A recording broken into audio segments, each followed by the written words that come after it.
Silas Calder avait enterré 3 personnes qu'il aimait et n'avait jamais versé une seule larme, jusqu'au matin où une jeune fille fut poussée vers lui dans la poussière, comme une dette venue à échéance. Toute la ville regardait. Sa belle-mère compta les pièces 2 fois. Et l'homme estropié qu'ils appelaient un monstre fit la seule chose à laquelle personne à Crooked Pine ne s'attendait. Il remit l'argent dans les mains de cette femme et dit d'une voix basse et égale: « Je n'achète pas les gens, madame. Si vous croyez qu'un homme brisé peut avoir le cœur le plus noble de toute la vallée, abonnez-vous et suivez l'histoire de Joséphine jusqu'à la fin. Et commentez en indiquant la ville depuis laquelle vous regardez, pour que je puisse voir jusqu'où cette histoire voyage. » La cloche de l'église de Crooked Pine avait sonné 8 fois quand ils amenèrent Joséphine Merritt sur la place. La première chose qu'elle fit fut de chercher la main de sa sœur. « Priscilla, dit-elle doucement, comme on dirait une prière dont on sait déjà qu'elle ne sera pas exaucée. Priscilla, regarde-moi. » Mais Priscilla ne voulait pas la regarder. La jeune fille se tenait derrière les jupes de sa mère, le menton baissé et les yeux fixés au sol. Et c'était une réponse suffisante. Delphine Merritt se retourna, les mains gantées croisées à la taille, calme comme un dimanche. « Arrête tes manières, Joséphine. Tu vas faire honte à la famille. » « La famille ?» Joséphine rit, et le son sortit éraillé. « De quelle famille s'agit-il, madame? Celle qui m'a élevée ou celle qui me vend? Personne ne vend personne. » La bouche de Delphine s'amincit. « Tu es placée. Il y a une différence, et une fille de ton âge devrait le savoir. » Une foule s'était rassemblée, comme les foules se rassemblent toujours dans une ville trop petite pour avoir mieux à regarder. Ils sortirent du magasin général, du magasin d'aliments pour animaux et de la petite banque en planche. Ils se tenaient le long de la promenade, les bras croisés et les visages fermés. Et aucun d'eux ne dit un mot pour arrêter ça. Joséphine regarda les visages un par un. Elle connaissait certaines de ces personnes depuis toujours. Madame Ackley, qui avait vendu des boutons à sa mère avant sa mort. Le vieux Tom Hurley, qui lui glissait des bonbons à la menthe quand elle était petite. Ils la regardaient maintenant comme si elle était déjà partie. « Où ?» dit Joséphine. « Où suis-je placée ?» Delphine ne répondit pas. Elle n'en eut pas besoin, car c'est à ce moment-là que la charrette descendit de la route du Nord, lentement, tirée par un grand cheval Isabelle dans les traits, et la foule se tut. De la même manière qu'une pièce se tait quand un serpent entre par la porte. « Seigneur, aie pitié !» souffla quelqu'un. Ils ont vraiment réussi à le faire descendre. Je ne pensais pas que cet homme venait en ville pour autre chose que des balles et du sel. Il ne vient pas. C'est comme ça que tu sais ce qu'elle a payé. La charrette s'arrêta au bord de la place, et un homme en est descendu. Il est descendu lentement et maladroitement. Sa jambe gauche ne supportait pas bien son poids. Alors il l'a balancé et s'est rattrapé à la roue. Il est resté un instant immobile avant de faire confiance au sol. Il était grand, large d'épaules, d'une manière qui rendait son manteau lourd sur lui. Son visage était buriné et sombre, et une cicatrice courait de son oreille jusqu'en dessous de sa mâchoire. Et quand il leva la tête et regarda la place, la moitié de la foule recula d'un pas, comme s'il avait levé la main. « C'est lui, » murmura une femme. « C'est l'homme des Calder, celui qui a tué. Chut, tout seul sur la montagne. Tu sais ce qu'il est. Chut, maintenant.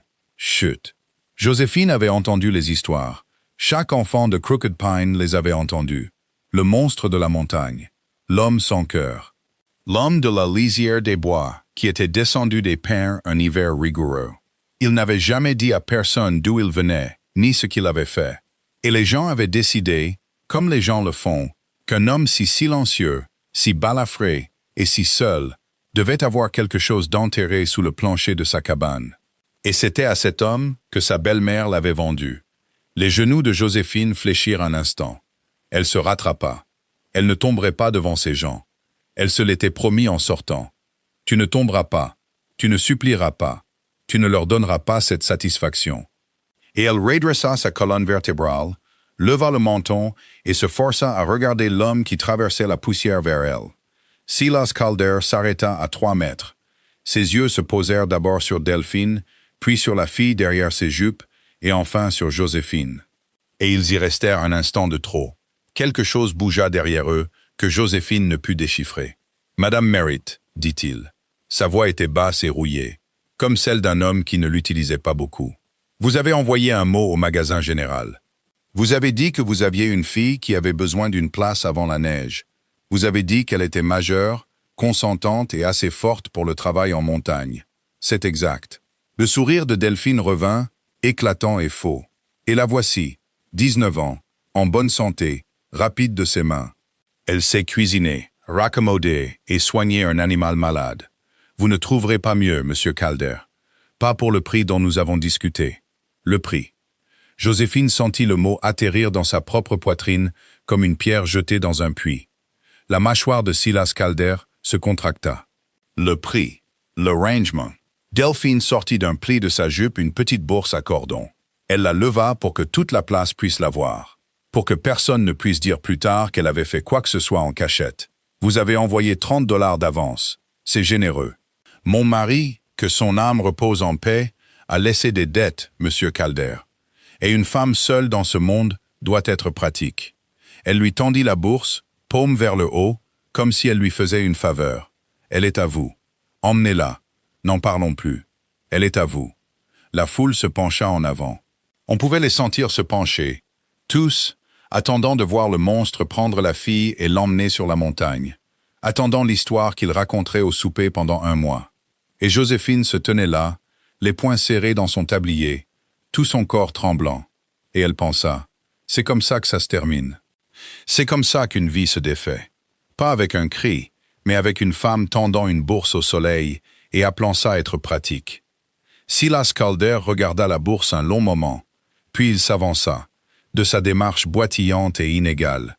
Il referma les doigts de Delphine sur les pièces avec sa grande main balafrée. Et il la repoussa fermement contre sa poitrine. « Je n'achète pas les gens, madame. » La place devint complètement silencieuse. Delphine cligna des yeux. « Je vous demande pardon. Vous m'avez entendu. » Silas n'éleva pas la voix. Il n'éleva jamais la voix. Et c'était en quelque sorte pire que de crier.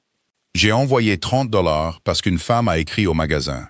Elle a dit qu'il y avait une âme dans cette ville, sur le point d'être mise à la porte, sans nulle part où aller avant l'hiver. Je les ai envoyés parce que j'ai de la place et du travail. Et je ne suis pas d'accord pour laisser les gens geler. Je ne les ai pas envoyés pour acheter une fille à sa propre famille comme si c'était une génisse. » Il retira sa main. « Gardez votre argent et retirez vos mains de cet enfant. » Joséphine réalisa vaguement que la poigne de Delphine s'était refermée sur son poignet à un moment donné. Assez fort pour laisser un bleu. « Monsieur Calder. » La voix de Delphine s'était tendue. « Je ne pense pas que vous compreniez la situation. Elle n'a nulle part où aller. Elle ne peut pas rester chez moi. Il y a ma propre fille à qui penser. Ses perspectives, son nom. Et cette fille? Eh bien, la lèvre de Delphine se retroussa légèrement, et elle dit la suite assez fort pour que toute la place l'entende. Parce qu'elle voulait qu'il l'entende. Parce qu'il était plus facile de renvoyer une fille si tout le monde était d'accord qu'elle le méritait. Cette fille a toujours été difficile, volontaire. Elle n'est pas du genre à trouver un mari, Monsieur Calder. Vous nous feriez à tous une œuvre de charité chrétienne.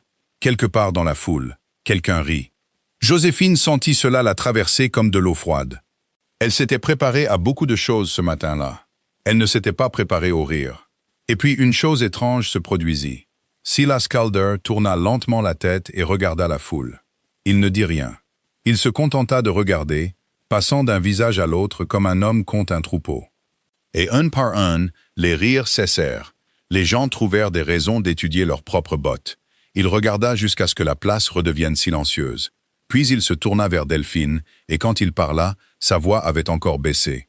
Une œuvre de charité chrétienne.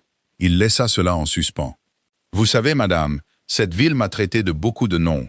J'ai entendu la plupart d'entre eux à travers les murs du magasin général quand ils pensaient que je ne pouvais pas. Monstre, diable, pire encore. Et je vais vous dire quelque chose. » Il se pencha d'un pouce. « Personne sur cette place n'a jamais fait une chose plus cruelle devant moi que ce que vous venez de faire à cette fille. Et vous l'avez fait dans vos habits du dimanche. » Le visage de Delphine devint blanc, puis rouge. « Monsieur Calder, lâchez son poignet. » Delphine lâcha prise. La main de Joséphine se libéra. Elle la ramena contre son ventre et la garda là. Et elle fixait cet étranger balafré et boiteux. Ce monstre que toute la ville craignait. Et elle ne parvenait absolument pas à comprendre ce qui se passait. Maintenant, Silas se redressa. Il repoussa son chapeau de son front d'un coup de pouce. Et pour la première fois, il s'adressa directement à elle, et sa voix s'adoucit à un point qui la surprit. « Mademoiselle, je suis désolé de vous rencontrer comme ça, devant tout ça. » Il jeta un coup d'œil à la foule, la rejeta. « Je m'appelle Silas Calder. J'ai une propriété sur la crête nord. Une cabane, une grange. Quarantaine de bétail. Un jardin à moitié envahi par les mauvaises herbes parce que je ne peux plus m'agenouiller. C'est un travail honnête, c'est dur et c'est solitaire. Et je ne vous mentirai sur aucun de ces 3 points. Mais je vais vous dire ce que ce n'est pas. » Il la regarda droit dans les yeux. « Ce n'est pas une vente. Vous n'êtes pas acheté, vous ne devez rien, et vous n'êtes pas à moi. Si vous venez sur cette montagne, vous venez en tant que femme libre, touchant un salaire honnête. Et le jour où vous voudrez partir, vous partirez. Et aucun homme, y compris moi, n'a le droit de dire le contraire. Vous comprenez ce que je vous dis? » La bouche de Joséphine s'ouvrit. Rien n'en sortit. « Elle comprend, » intervint Delphine, vivement, pressée maintenant d'en finir. « Allez, Joséphine, prends tes affaires. Je ne vous demandais pas, madame. » Silas ne la regarda même pas. Je lui demandais à elle. Joséphine déglutit. Sa voix, quand elle sortit, n'était qu'un murmure. Elle s'arrêta, essaya de nouveau. Je n'ai pas d'affaires. Elle ne m'a rien laissé emporter.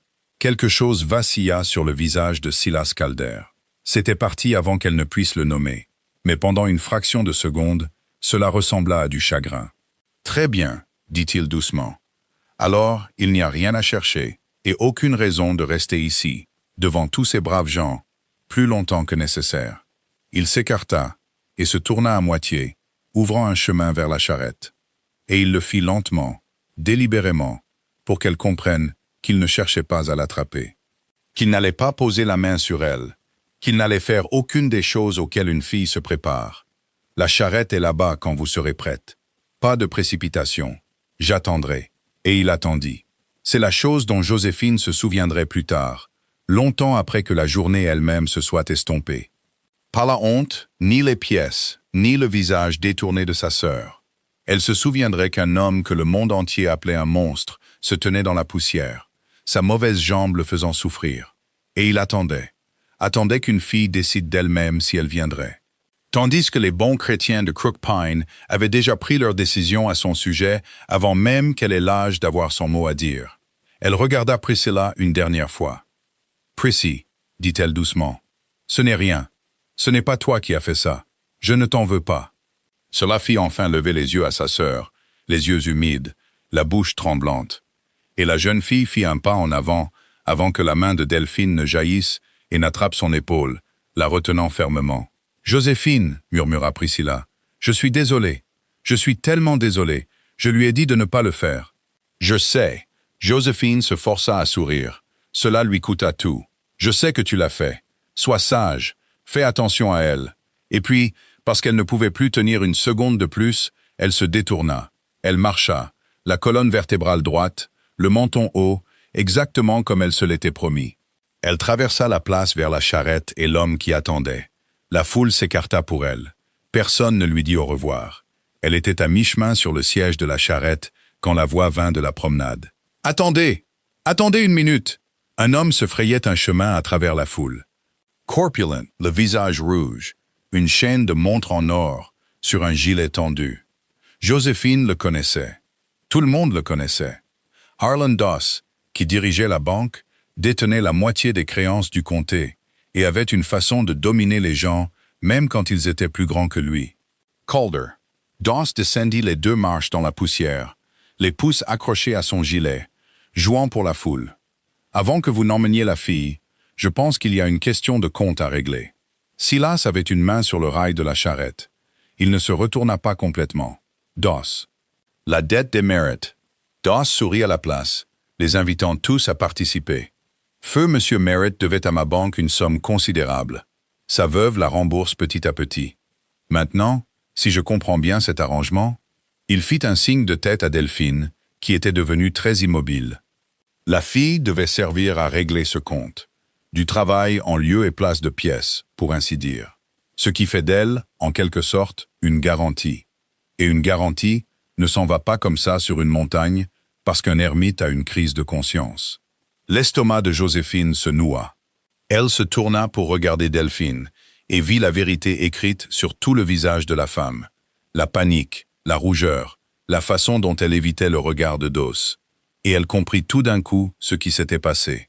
Il n'y avait pas de 30 $ pour nourrir Priscilla. L'argent allait à Dos. La fille allait à la montagne, et la dette diminuait un peu.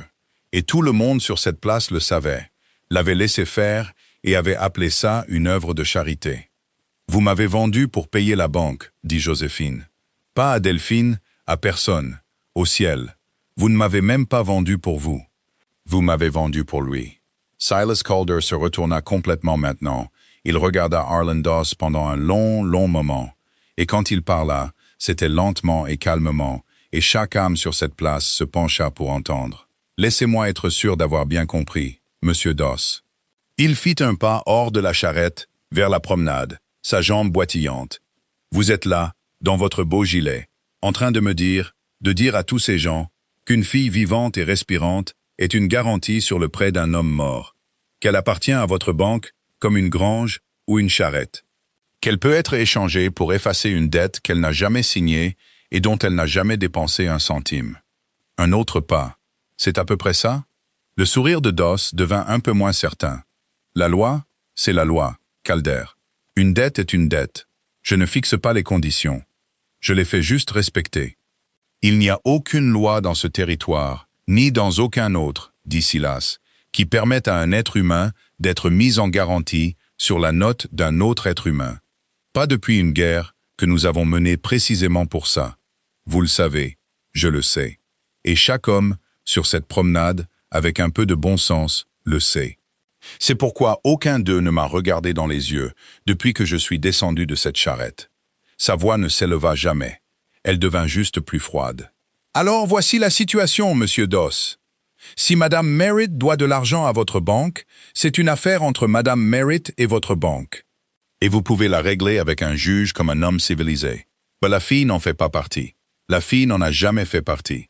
Et si vous essayez de l'y mêler, j'irai moi-même à la capitale territoriale.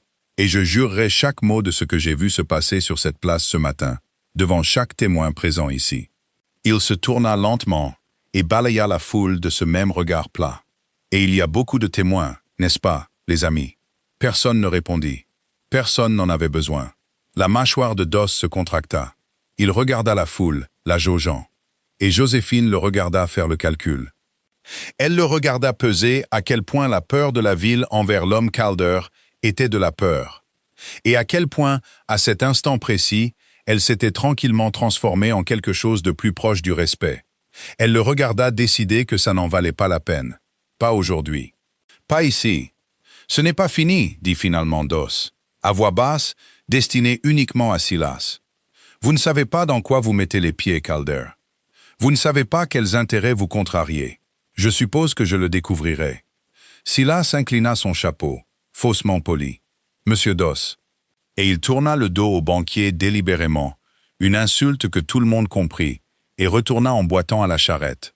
Et cette fois, quand il se hissa sur le siège à côté de Joséphine, il respirait fort. Elle vit la douleur crisper les coins de ses yeux, et elle le vit la cacher. Il prit les rênes. Il ne la regarda pas. « Ça va, mademoiselle ?» Joséphine ouvrit la bouche pour dire oui, comme on est censé le faire, et découvrit qu'elle ne pouvait pas. « Non, » dit-elle à la place, d'une petite voix. « Non, je ne crois pas que ça aille. » Silas hocha la tête comme si c'était la bonne réponse. Comme s'il se serait méfié de tout autre. C'est honnête. Je préférerais toujours l'honnêteté à un « ça va », n'importe quel jour de la semaine. Il fit claquer les rênes, et la charrette s'ébranla. La place commença à s'éloigner derrière eux. La banque, l'église, les visages. Les petites mains de sa sœur, toujours levées dans un signe d'adieu, que Delphine n'avait pas réussi à attraper à temps. « Respirez maintenant. Vous ne me devez pas un mot de tout le trajet, et vous ne m'en devrez pas un non plus, quand nous arriverons. » La ville disparut derrière eux. La route tourna vers le nord et commença à monter.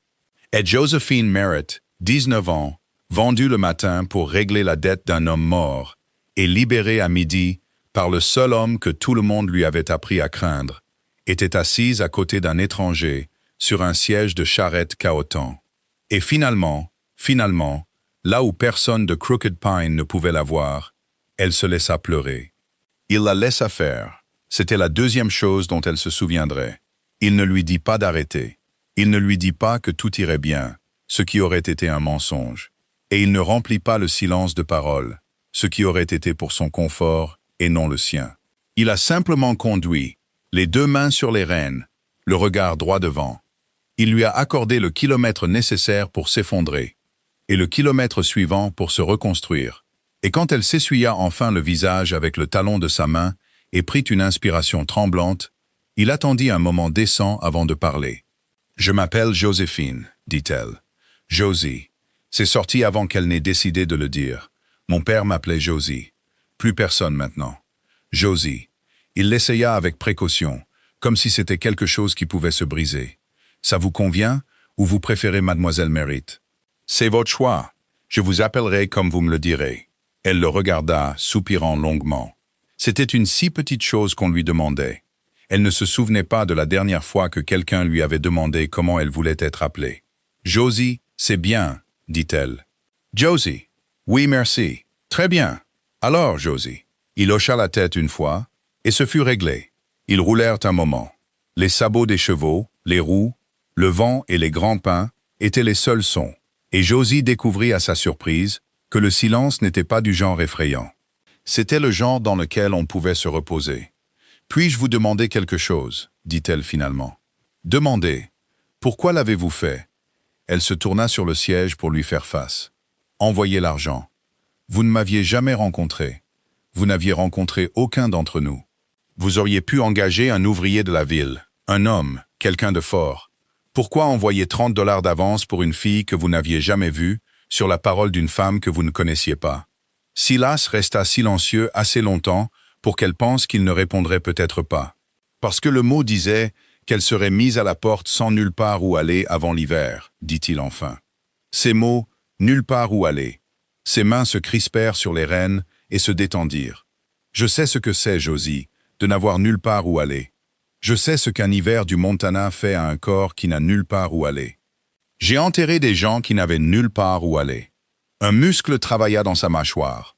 Alors, quand un mot arrive au magasin disant qu'une personne est sur le point de devenir l'un d'eux, je me fiche de savoir si c'est un homme ou une femme, ou s'ils sont forts, ou si c'est une bonne affaire.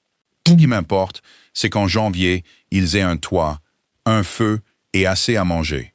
C'est tout. Il n'y a rien de plus en moi que ça, quoi que la ville vous ait raconté. Josie étudia le côté de son visage, la cicatrice, les intempéries, la jambe qu'il avait soigneusement arrangée d'un côté du plancher. « Ils m'ont dit que vous étiez un monstre, dit-elle doucement. Je sais qu'ils l'ont fait. Ils m'ont dit que vous aviez tué un homme, peut-être plus d'un. » Quelque chose se ferma sur son visage. Pas de la colère, quelque chose de plus ancien. « Vraiment, est-ce vrai ?» Il mit longtemps à répondre. La charrette grimpait.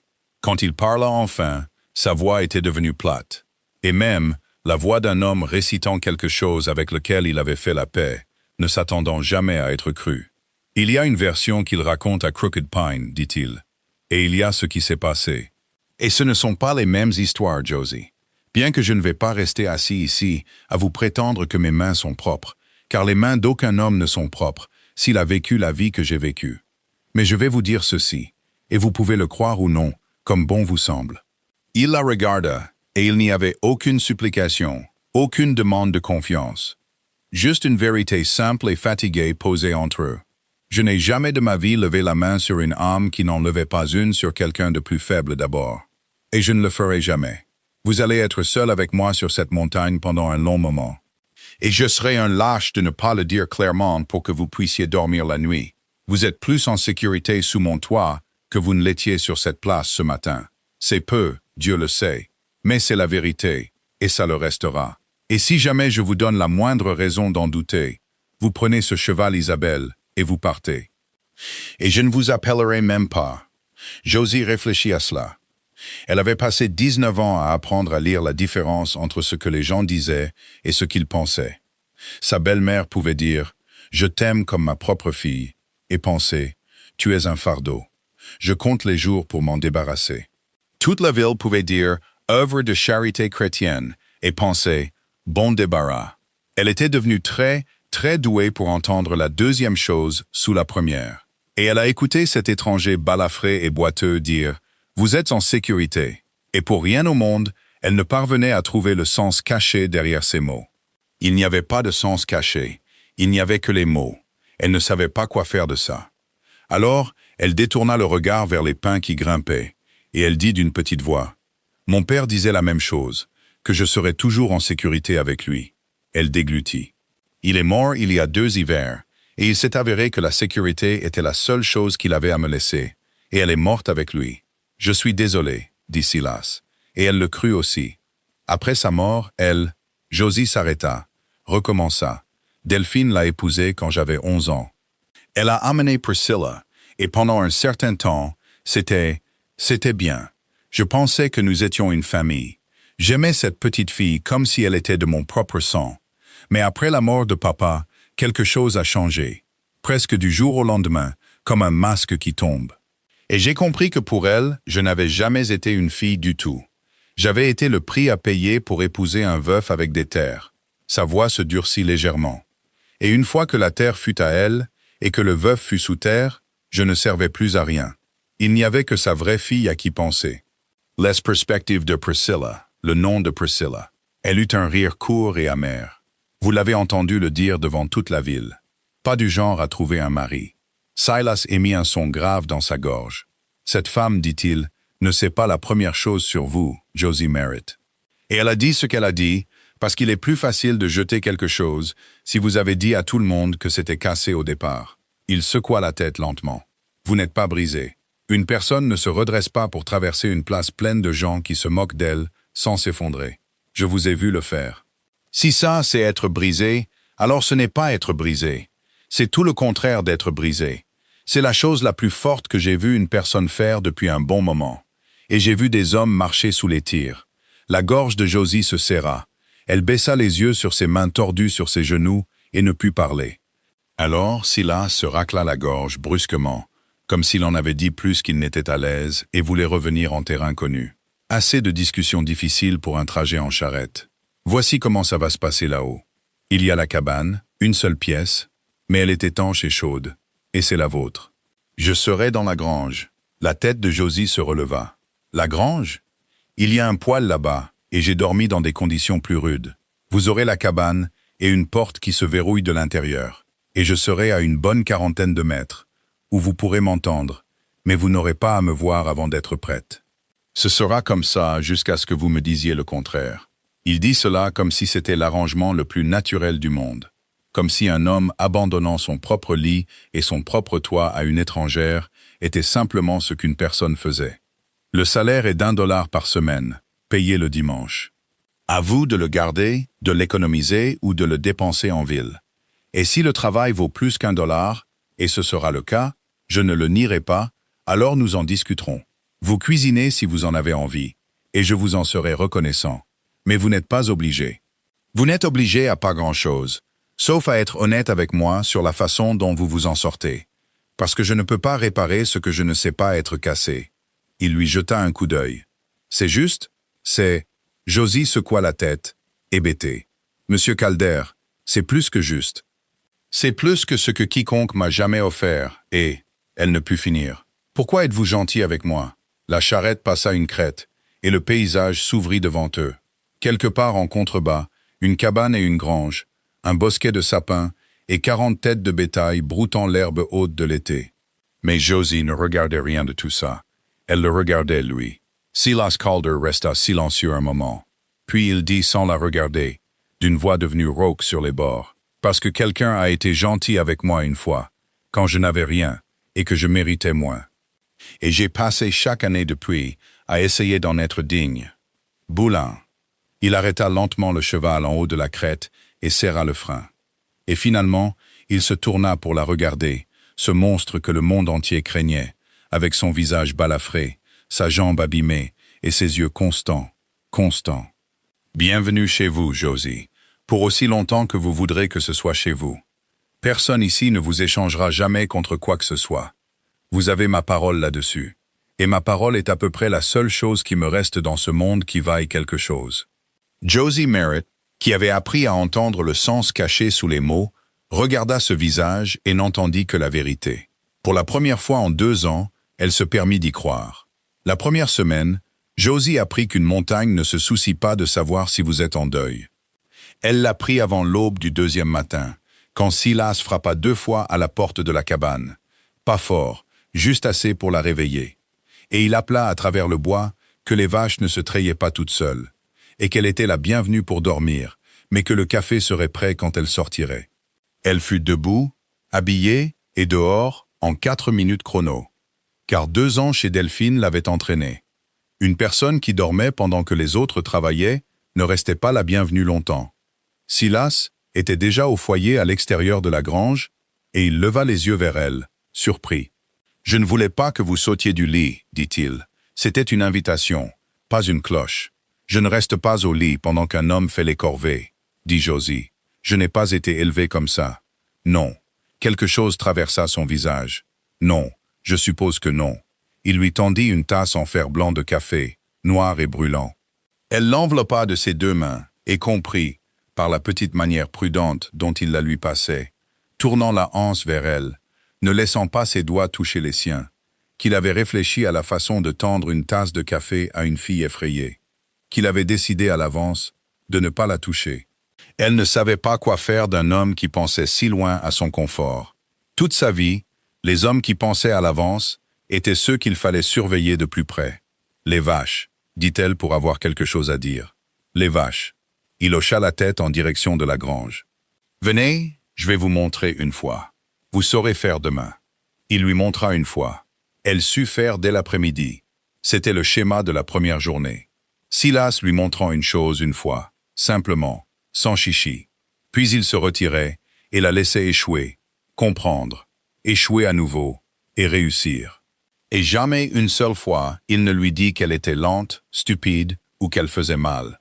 Quand elle tira trop fort sur les pieds de la vache et se fit envoyer valser du tabouret, elle se prépara à une voix sèche, au soupir. « Oh, pour l'amour de Dieu, ma fille, ça n'est pas venu. » Silas dit simplement, de là où il fourchait du foin, doucement d'abord, puis ferme. « Elle sent la différence, et vous aussi. » Et il retourna à son foin. Et Josie resta assise là, dans la poussière, les oreilles bourdonnantes, et réalisa qu'elle attendait une punition qui ne viendrait jamais. Le 4e jour, elle cessa de se préparer. Le 6e, elle se surprit à fredonner. Elle s'en rendit compte et s'arrêta, honteuse, comme on a honte de rire à un enterrement. Priscilla était toujours dans cette maison. Son père était toujours sous terre. Elle n'avait aucune raison de fredonner. Mais la montagne ne se souciait pas de ça non plus. Les ennuis arrivèrent le 8e jour. Et ils arrivèrent comme les ennuis arrivent sur une montagne, vite et d'une direction que personne ne surveille. Josie était dans le jardin, à genoux dans les rangs en ruine auxquels Silas ne pouvait plus s'agenouiller, arrachant 2 ans de mauvaises herbes d'une bonne terre quand elle entendit les chevaux.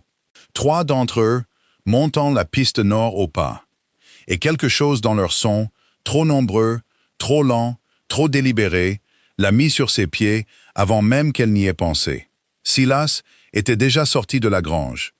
Il apparut au coin, avec un chiffon dans les mains, s'essuyant les doigts pleins de graisse. Il s'arrêta en voyant les cavaliers, et Josie vit tout son corps changer. C'était un petit changement. Il ne chercha rien, ne se mit pas en garde, ne fit aucune des choses qu'un homme fait quand il veut que vous sachiez qu'il est dangereux. Il devint juste immobile, silencieux, d'une manière qui était en quelque sorte plus forte que n'importe quel bruit.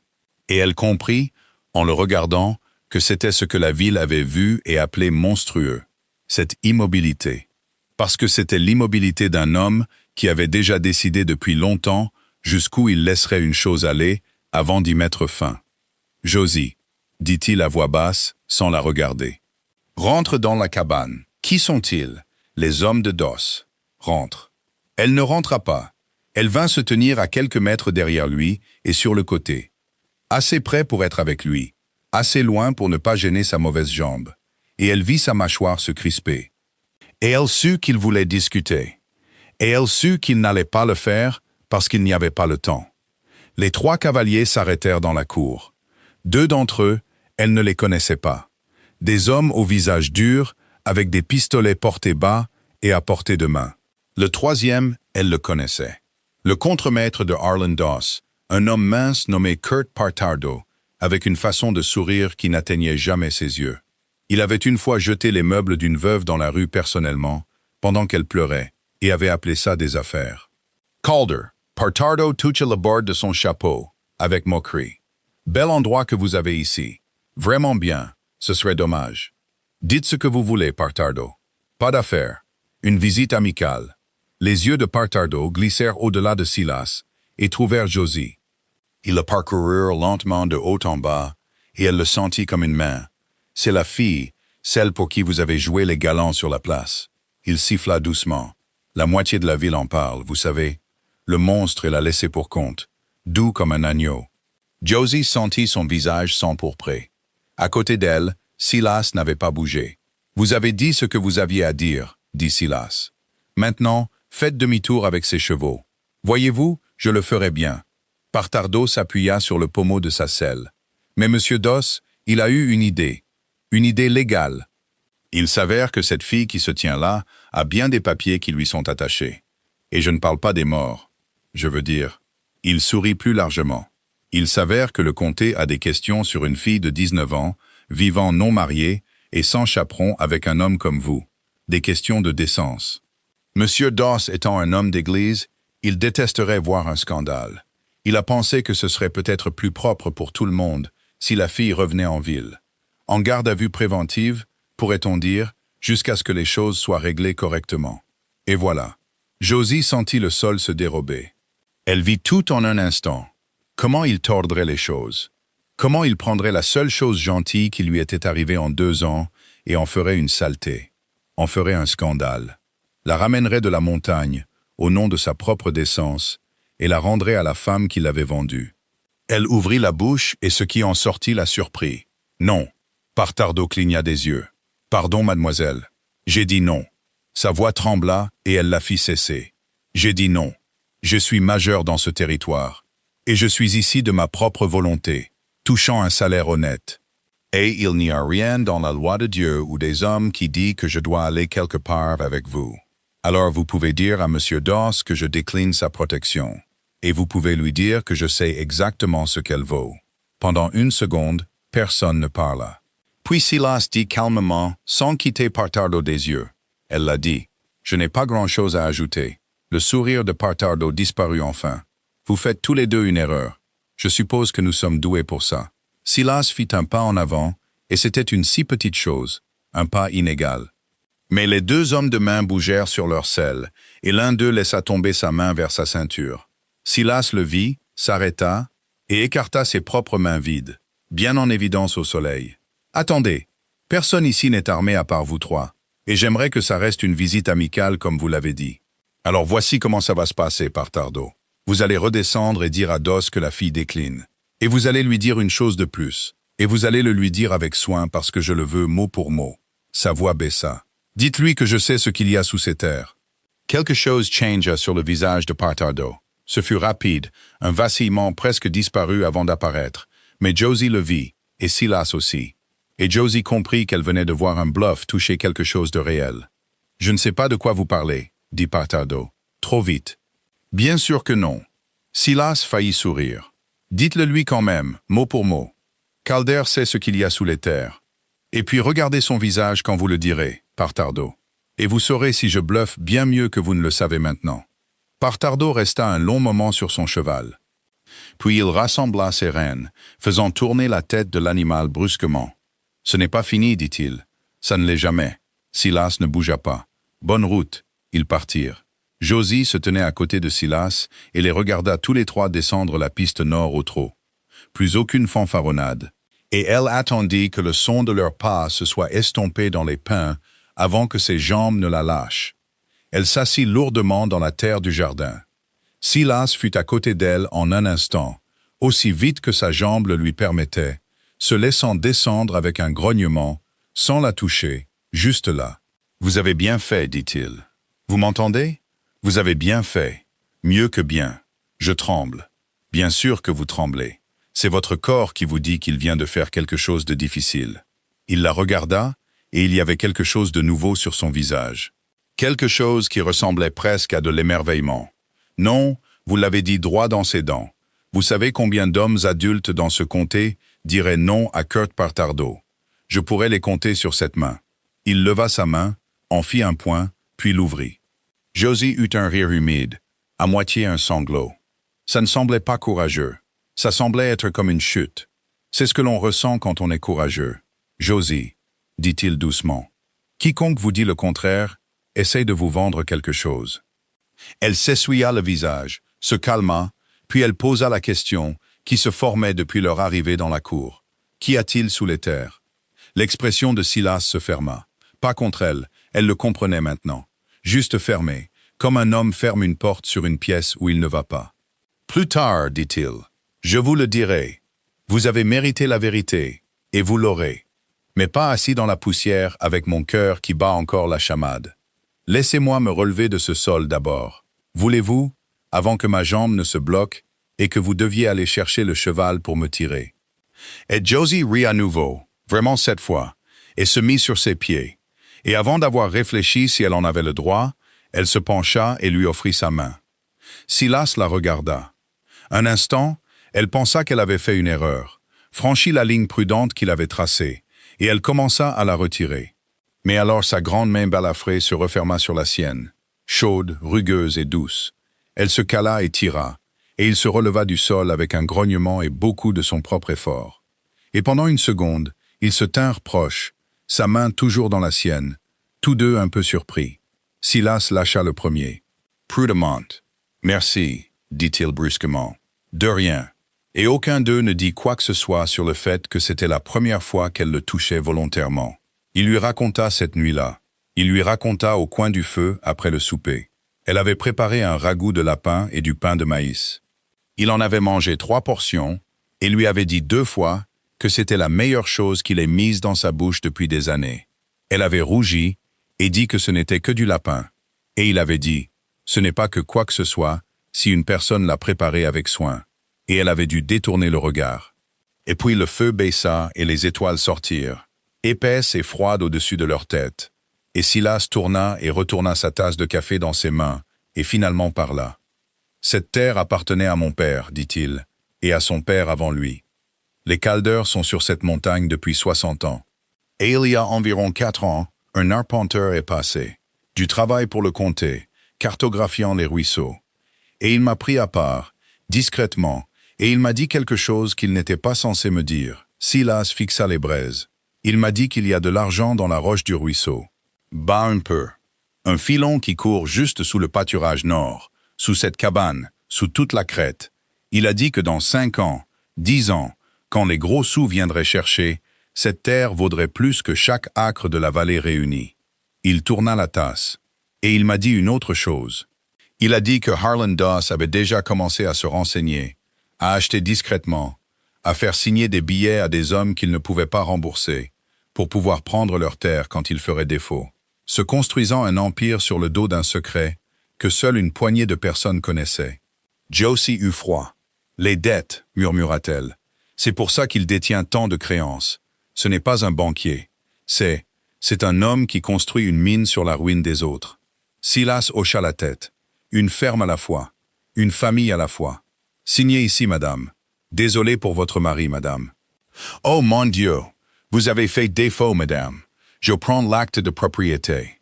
Et personne dans cette vallée ne sait pourquoi la banque Doss est si désireuse de prêter à des gens qui ne peuvent pas rembourser.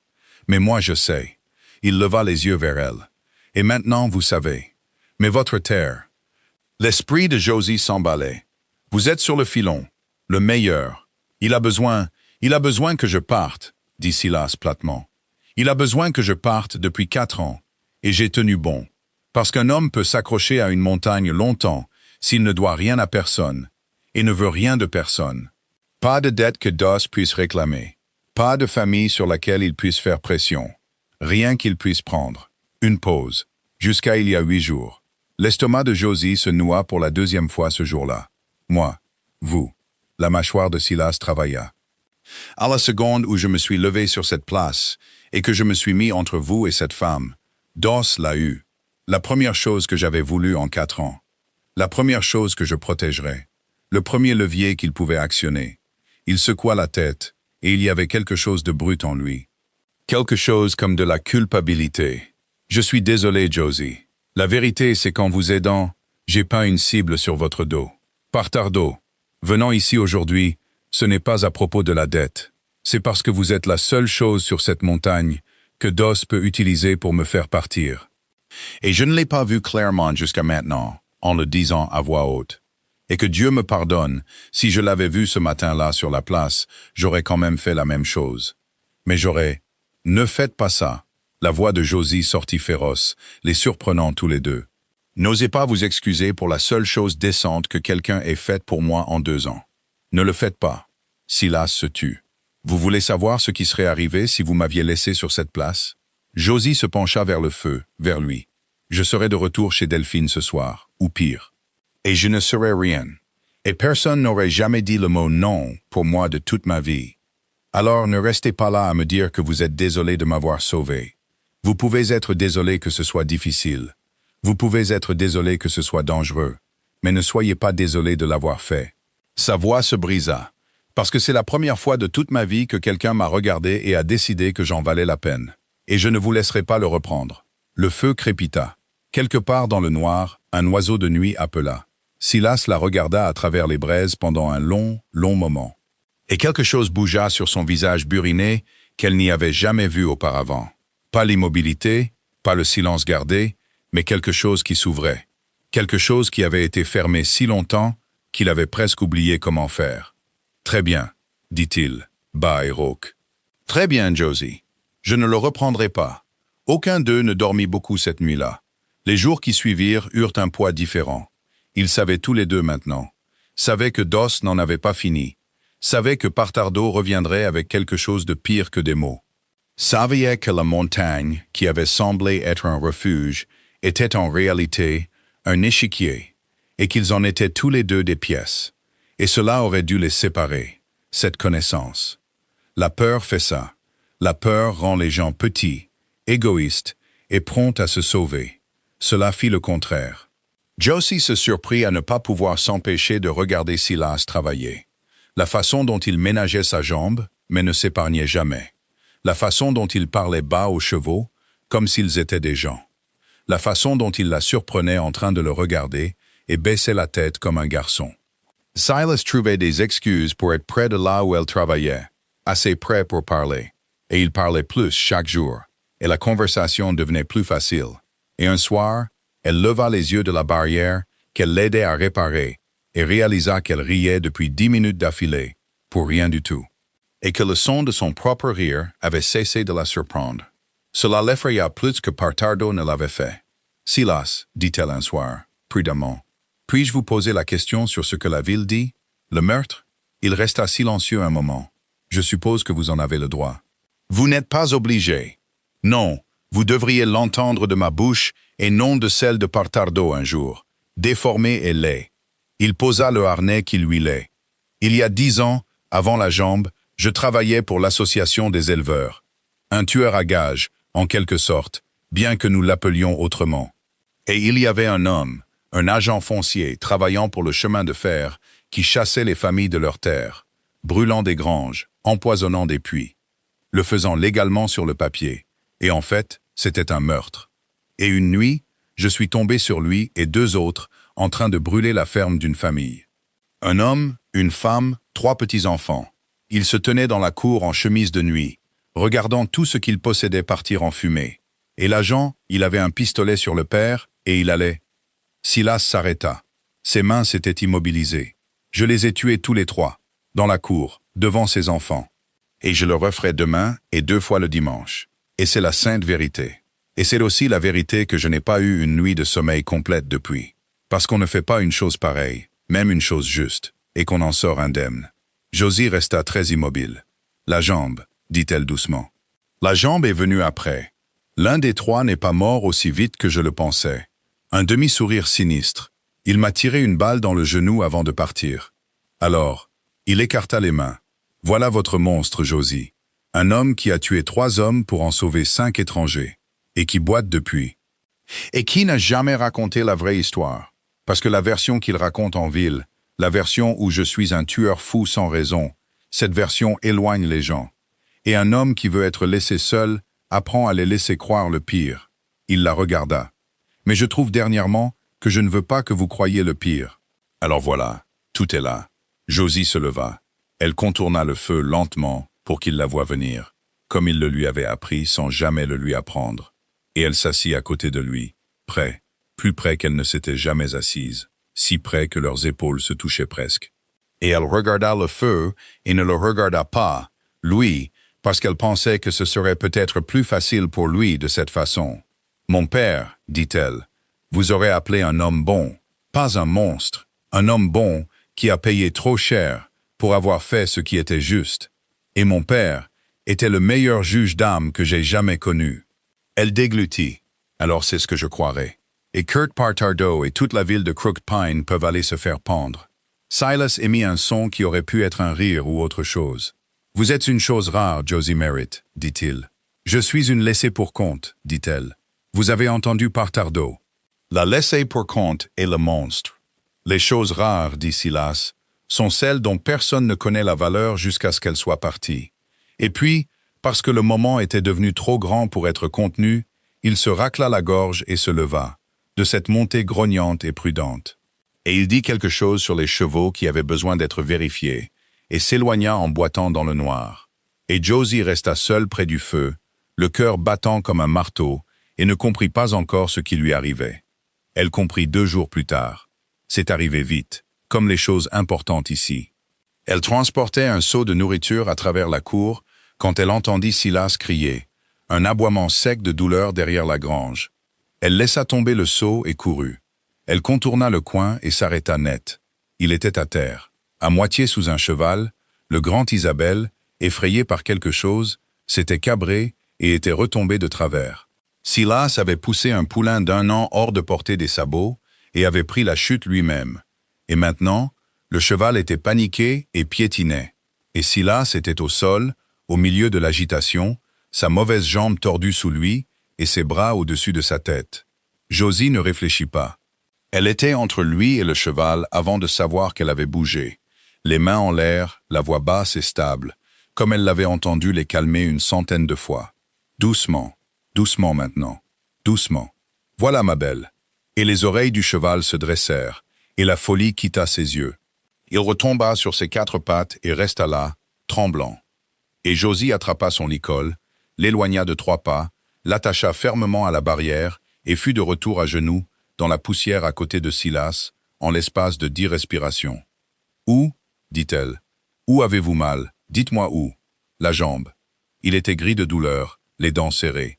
Le vieux côté. « C'est juste la jambe. »« Ça va, ce n'est pas vrai. Vous avez la couleur de la cendre. » Ses mains bougeaient déjà, vérifiant. Ça, elle connaissait. Elle l'avait fait pour son père, pour les chevaux. C'était son domaine. Ne bougez pas. Laissez-moi sentir. C'est le genou ou au-dessus, Josie? Silas Calder. J'ai remis plus d'os que vous n'avez abattu d'hommes. Maintenant, ne bougez pas. Et il resta immobile et laissa ses mains se déplacer sur le genou abîmé, douce et sûre. Et elle constata qu'il n'était pas cassé, seulement violemment tordu. La vieille articulation tirait au-delà de ce qu'elle pouvait supporter. Et elle lui parla doucement et calmement pendant qu'elle la remettait en place. Voilà. Respirez. Je vous tiens. Je vous tiens. Et Silas Calder, monstre de la montagne, tueur de 3 hommes, gisait dans la poussière de sa propre cour, la tête sur les genoux d'une fille rejetée. Et il tremblait, et se laissait tenir. Quand ce fut fini, quand la jambe fut immobilisée, et qu'il fut appuyé contre le mur de la grange, sa couleur revenant, et le cheval Isabelle se tenant tranquille, il leva les yeux vers elle. Et il y avait quelque chose sur son visage qu'elle n'avait jamais vu sur le visage de personne. Jamais, dirigé vers elle. « Vous avez couru vers lui, dit-il, émerveillé. Le cheval. Tout le monde court dans l'autre sens. Vous avez couru vers lui. Vous étiez en dessous. Tout le monde, dit-il à nouveau, lentement, comme s'il l'apprenait, court dans l'autre sens. Et Josie, à genoux là, avec de la terre sur le visage et son sang sur les mains, et son cœur grand ouvert par la peur de l'avoir presque perdu, comprit enfin exactement ce qui lui était arrivé. Et exactement dans quel pétrin elle se trouvait. « Pas loin de vous, dit-elle avant de pouvoir s'arrêter. Je ne cours pas dans l'autre sens, loin de vous. » Ils se regardèrent. Aucun des deux ne bougea pour combler les derniers centimètres. Pas à ce moment-là. Ce n'était pas le moment. Et ils le savaient tous les deux. Lui, blessé au sol. Eux deux, à vif.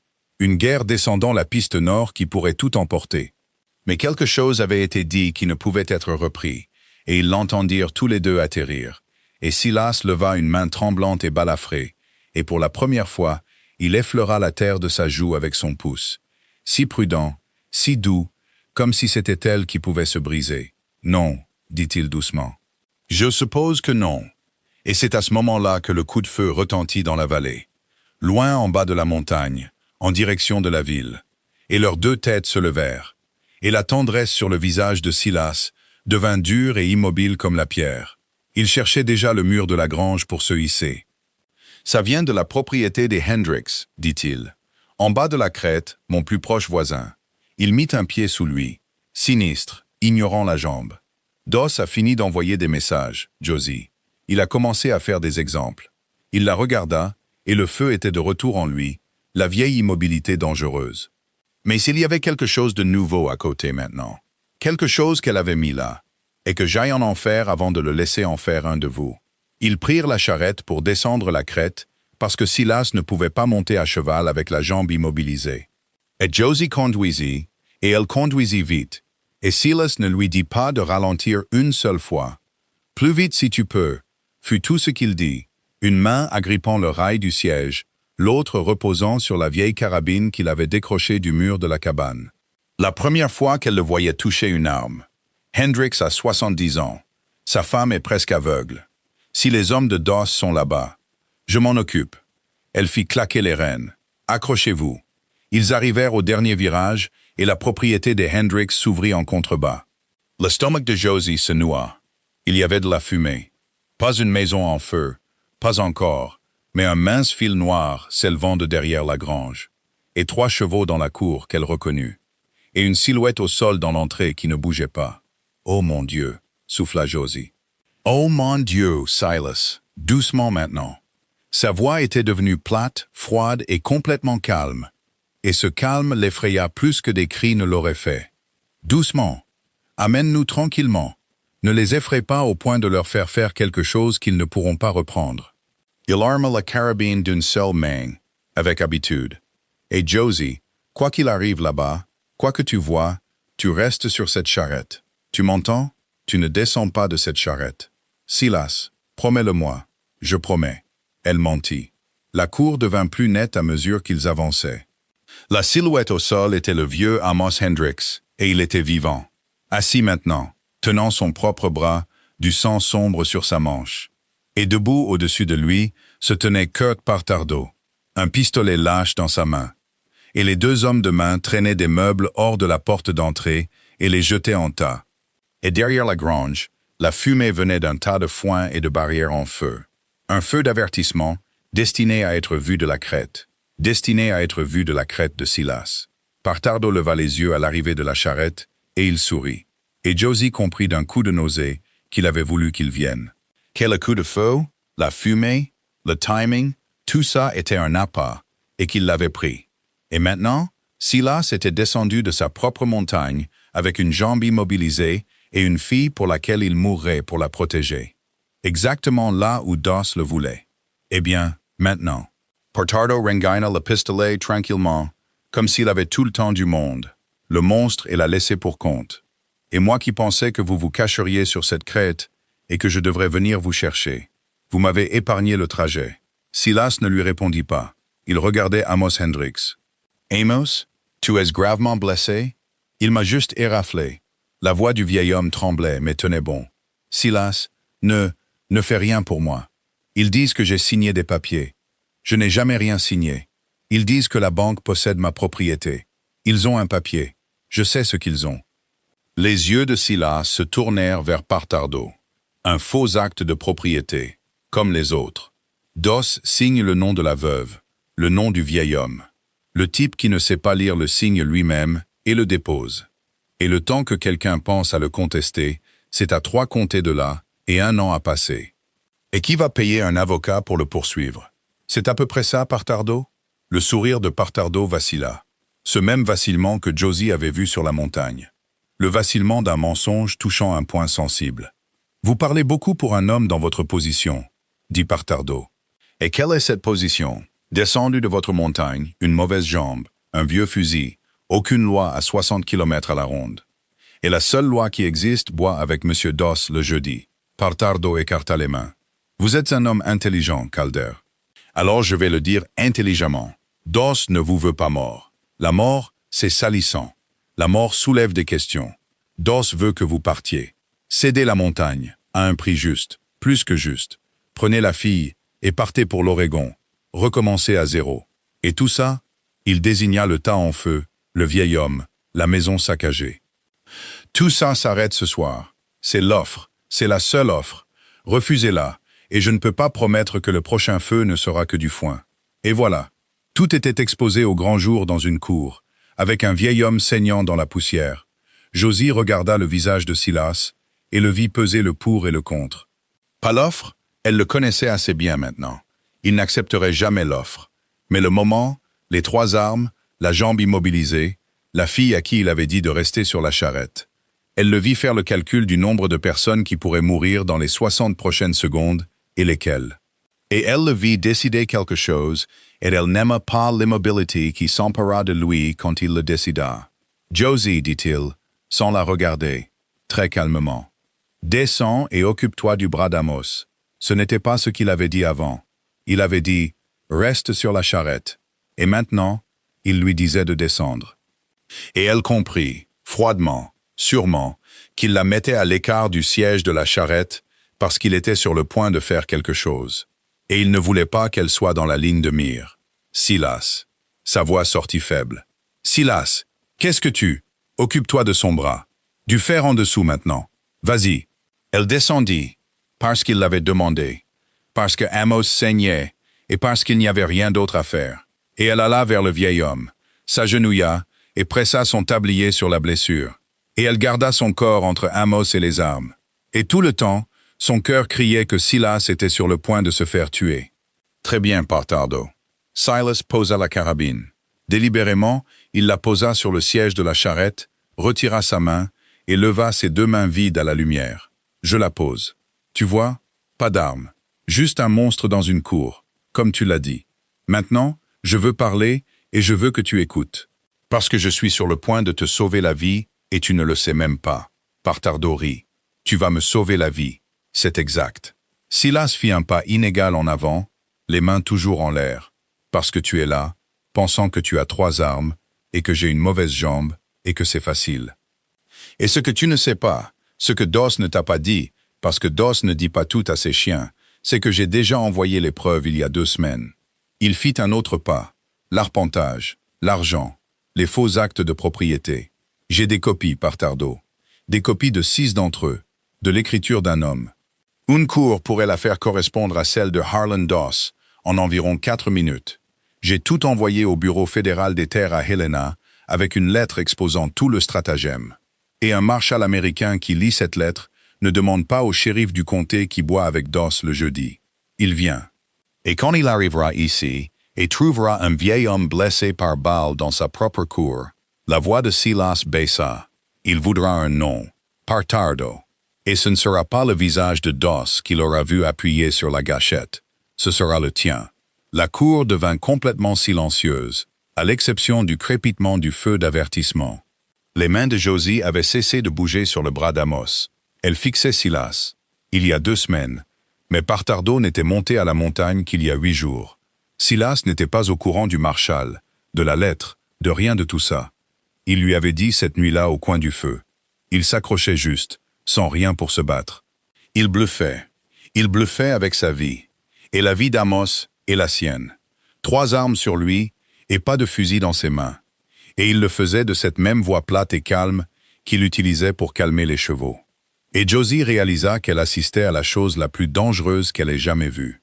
Un homme qui avait décidé que la seule arme qui lui restait était la vérité. Et qui avait décidé de pointer une version de celle-ci qui n'existait pas sur 3 hommes armés et d'appuyer sur la gâchette. Elle le vit atterrir sur Partardo. Elle vit le visage du contremaître faire le calcul. Est-ce qu'il bluffe? Est-ce qu'il ne bluffe pas? Qu'est-ce que l'arpenteur lui a dit il y a 4 ans? Que c'est réellement Dos? Quelle part de tout ça pourrait être réelle? Et elle vit le moment exact où Partardo réalisa qu'il ne pouvait pas être sûr. C'était ça.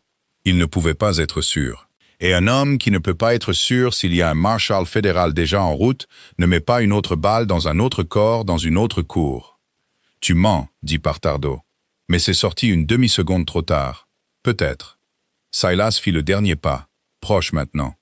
Assez proche pour se toucher, les mains toujours ouvertes et vides. Peut-être que je mens. Tu veux parier la vie d'Amos là-dessus? Ta vie? Tu veux expliquer à un juge fédéral pourquoi tu as brûlé un témoin la veille de l'arrivée du marshal? Vas-y alors. Il inclina la tête vers le pistolet à la hanche de Partardo. Dégaine. Mais si tu dégaines sur moi, tu as intérêt à ne pas me manquer. Et même si tu ne me manques pas, tu as intérêt à espérer que je mens. Parce que si je ne mens pas, tu viens de te pendre pour rendre service à Arlen Doss. Il ne se souviendra même pas de ton nom demain. Personne ne respirait. L'un des hommes de main, près du tas de meubles, prit la parole, nerveux. « Kurt, je n'ai pas signé pour des fédéraux. Tais-toi, dit Partardo. Je ne vais pas me faire pendre pour Doss. Ce n'est pas le marché. Tais-toi. » Et c'était la fissure. Josie la vit s'élargir. Les propres hommes de Partardo hésitaient. La certitude avait quitté la cour. Et Partardo se tenait là, la main près de son arme. Et plus aucun bon coup à jouer. Parce que Silas avait fait la seule chose que personne ne fait. Marcher vers 3 armes les mains vides et faire des armes le problème au lieu de la solution. La mâchoire de Partardo travailla. Sa main plana, puis lentement, elle s'éloigna du pistolet. « Ce n'est pas fini, dit-il. Les mêmes mots que sur la montagne, mais plus petit maintenant. Un homme cherchant la dernière chose qu'il avait. Si Doss entend parler de ton marshal, il aura ses propres hommes à Helena, en moins d'1 semaine. Tu viens de déclencher un compte à rebours, Calder. Tu comprends ça? Tu viens de déclencher un compte à rebours, et je ne pense pas qu'il tournera comme tu l'espères. On verra bien. » Silas ne bougea pas. « Maintenant, prends tes chiens et ton feu, et quitte la terre d'Amos Hendricks. » Ils partirent. Josie les regarda monter à cheval, faire demi-tour, et Partardo se retourna une fois. Et ce n'était pas le regard d'un homme vaincu. C'était pire. C'était le regard d'un homme pensant déjà 3 coups à l'avance. Un homme qui avait été surpris une fois, et ne le serait pas 2 fois. Et puis ils disparurent sur la route de la vallée, et le seul son était Amos Hendricks pleurant doucement dans sa main valide, et le feu d'avertissement se consumant jusqu'à ne plus rien laisser. Silas resta au milieu de la cour, pendant une respiration de plus. Puis sa jambe céda, et il tomba. Josie le rattrapa, passa sous son bras avant qu'il ne touche le sol, prit son poids, le descendit doucement. Et il tremblait maintenant. Tout le calme l'avait quitté d'un coup. Gris, en sueur et tremblant comme un homme sorti d'une rivière glacée. « Tu bluffais, » murmura-t-elle. « Il n'y a pas de marshal. Il n'y a pas de lettre. Tu as tout inventé là, à partir de rien. Chaque mot. » Sa voix se brisa. « Il n'y a pas de marshal, Josie. Il n'y a pas de lettre à Helena. Il n'y a rien. J'ai juste... » Il inspira profondément. « J'avais juste besoin qu'il ne soit pas sûr. C'est tout ce qu'est un bluff. Tu n'as pas besoin de gagner. Tu as juste besoin que l'autre homme ne soit pas assez sûr pour parier son coup. » Il eut un rire rauque, terrible. « Mon Dieu, mon Dieu. Mes mains tremblent. Est-ce qu'elles tremblent? Ne laisse pas Amos voir. Amos ne voit pas grand-chose. Espèce de vieux fou. » Mais elle riait à moitié aussi, pleurant à moitié, s'accrochant à lui. « Tu as marché vers 3 armes, les mains vides, avec une mauvaise jambe. Je t'avais dit de rester sur le... Tu m'as dit de rester sur la charrette, et puis tu... Je sais. » Il lui serra le bras. « Je sais ce que j'ai fait, et je le referai. Parce que c'était la seule carte que j'avais, et je l'ai jouée. Mais Josie... » Il se recula et la regarda. Urgent. Maintenant. La peur sur son visage. Pas pour lui-même. « Écoute-moi. Le bluff nous a acheté une nuit. Peut-être 2. Parce que maintenant, Doss doit découvrir s'il y a vraiment un marshal qui arrive. Et ça prend du temps. Envoyer un homme à Helena et retour. C'est le temps que nous avons. Et pendant ce temps, je dois rendre le bluff vrai. » Josie le fixa. « Quoi? Les faux actes de propriété. La preuve. Il essayait déjà de se remettre sur ses pieds. Poussé maintenant. Brûlant. Ça n'existe pas encore, mais ça pourrait. Amos ici n'a rien signé. Cet acte dans le coffre de Doss est un faux. Et il y a des hommes partout dans cette vallée dans le même cas. Des veuves, des personnes âgées, des gens qui ne savent pas lire.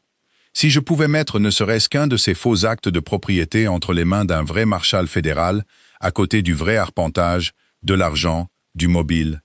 Doss ne perd pas seulement la montagne, Josie. Il se fait pendre. Fraude foncière, faux et usage de faux, incendie criminel, agression d'un témoin fédéral, une fois que j'aurais fait d'Amos un témoin. Ses yeux brillaient, d'une lueur fiévreuse. J'ai transformé le bluff en plan, à la seconde où je l'ai dit à voix haute. Tout ce que j'ai à faire maintenant, c'est de le rendre réel avant que Doss ne découvre que ce n'est pas le cas. Et Josie sentit quelque chose monter dans sa poitrine qu'elle n'avait pas ressenti depuis 2 ans. Pas de la peur, pas du chagrin, mais quelque chose avec des dents. Un but. Alors c'est ce que nous faisons, dit-elle. Josie, ne me, Josie pas. Elle passa une épaule sous lui et le souleva, et il vint. Et ils restèrent là, chancelant dans la cour, se soutenant l'un l'autre. Tu continues d'essayer de me laisser sur la charrette. Reste dans la cabane. Occupe-toi du bras. Eh bien, j'en ai fini d'être laissé sur la charrette. Silas Calder. Tu as fait un bluff. Tu ne peux pas le soutenir seul. Et je sais lire, écrire et soigner. Et j'ai un visage dont personne dans cette vallée n'a peur. Et il y a tout un comté plein de gens que Doss a volé qui parleront à une fille avant de parler au monstre de la montagne. Alors, tu ne fais pas ça seul. Tu me comprends? Quoi que ce soit maintenant, c'est à nous. Silas la regarda un long moment, puis il fit quelque chose qu'elle ne l'avait jamais vu faire. Il sourit, un vrai sourire, tout son visage ruiné et buriné s'ouvrant avec, et c'était la plus belle chose qu'elle ait jamais vue, et elle en perdit presque le souffle. « Oui, madame, dit-il doucement. Je suppose que oui. » Ils chargèrent Amos Hendricks et sa femme à moitié aveugles dans la charrette, et les emmenèrent sur la montagne cette même nuit. Car Silas ne laisserait pas un vieil homme blessé par balle dans une maison saccagée avec les hommes de Doss dans la vallée. Le temps qu'il les installe tous les deux près du feu de la cabane, il était plus de minuit, et les mains de Josie sentaient encore le sang et la fumée. Et c'est là que le plan commença. Au cours des 3 jours suivants, la montagne devint autre chose. Plus un refuge maintenant, ni un échiquier, mais une salle de guerre. Amos, il s'avéra, une fois qu'il cessa de trembler, était vif comme l'éclair et méchant comme un serpent à propos de Arlen Doss, qui essayait de prendre sa terre depuis 2 ans. Il connaissait des noms. Il savait quelle famille avait fait défaut, et tout perdu au profit de la banque Doss, et où elle s'était dispersée. Et lesquelles d'entre elles avaient juré que les papiers étaient des faux, et s'étaient fait rire au nez au bureau du shérif. Josie nota tout d'une écriture soignée. Une liste des volets. Une carte du crime. Pendant que Silas arpentait la cabane sur sa jambe immobilisée, retournant le problème dans tous les sens, construisant le dossier dont un marshal aurait besoin. « Ce n'est pas assez, » dit-il la 3e nuit, fixant la liste de Josie. « C'est une 12aine de personnes qui disent avoir été trompées. Doss dit qu'elles ont fait défaut honnêtement. Leur parole contre son papier. Nous avons besoin du papier lui-même. Nous avons besoin du papier lui-même. Nous avons besoin du papier lui-même. Pour le comparer à une vraie signature. Et Doss garde chacun d'eux dans le coffre-fort à l'arrière de cette banque. Alors nous entrerons dans le coffre-fort, dit Josie. Silas la regarda comme si elle avait perdu la tête. Entrez dans... Josie. C'est un vol de banque. C'est un crime passible de la pendaison. C'est exactement ce que Doss adorerait. Que je cambriole sa banque pour qu'il puisse me tirer dessus légalement. Pas vous. La voix de Josie était très calme. Moi. La cabane devint silencieuse. Non, dit Silas. Silas, non. Il contourna la table aussi vite que sa jambe le lui permettait et la prit par les épaules. La première fois qu'il la saisissait comme ça, durement, avec peur. Non, absolument pas. Je ne vous enverrai pas sur cette montagne dans la banque de Arlen Doss. Vous me comprenez? J'ai vu cet homme traiter des êtres humains comme des poteaux de clôture. S'il vous attrapait, sa voix se brisa. S'il vous attrapait, je ne pourrais pas vivre avec ça, Josie. Je ne pourrais pas. Vous m'entendez? Il n'y a pas de version de cette histoire où je vous laisse entrer là-dedans. Et Josie, levant les yeux vers son visage terrifié, ses mains agrippant ses épaules comme si elle était la dernière chose solide dans une inondation, comprit 2 choses à la fois. La première était qu'il l'aimait. Elle le savait peut-être depuis le cheval, depuis sa main sur sa joue, mais elle le savait maintenant, entièrement et certainement, dans la terreur brute sur son visage, à l'idée de la perdre. La seconde était qu'on frappait à la porte de la cabane. Ils se figèrent tous les deux. Il était plus de minuit. Personne ne montait sur la montagne à minuit. La main de Silas se dirigea vers la carabine, et le cœur de Josie s'emballa. Et on frappa de nouveau, doucement, précipitamment, avec effroi. Et puis une voix de fille, faible et tremblante de l'autre côté du bois. « Josie, Josie, s'il te plaît, sois là, c'est moi. » Tout le corps de Josie devint froid. Elle traversa la cabane, déverrouilla la porte et l'ouvrit.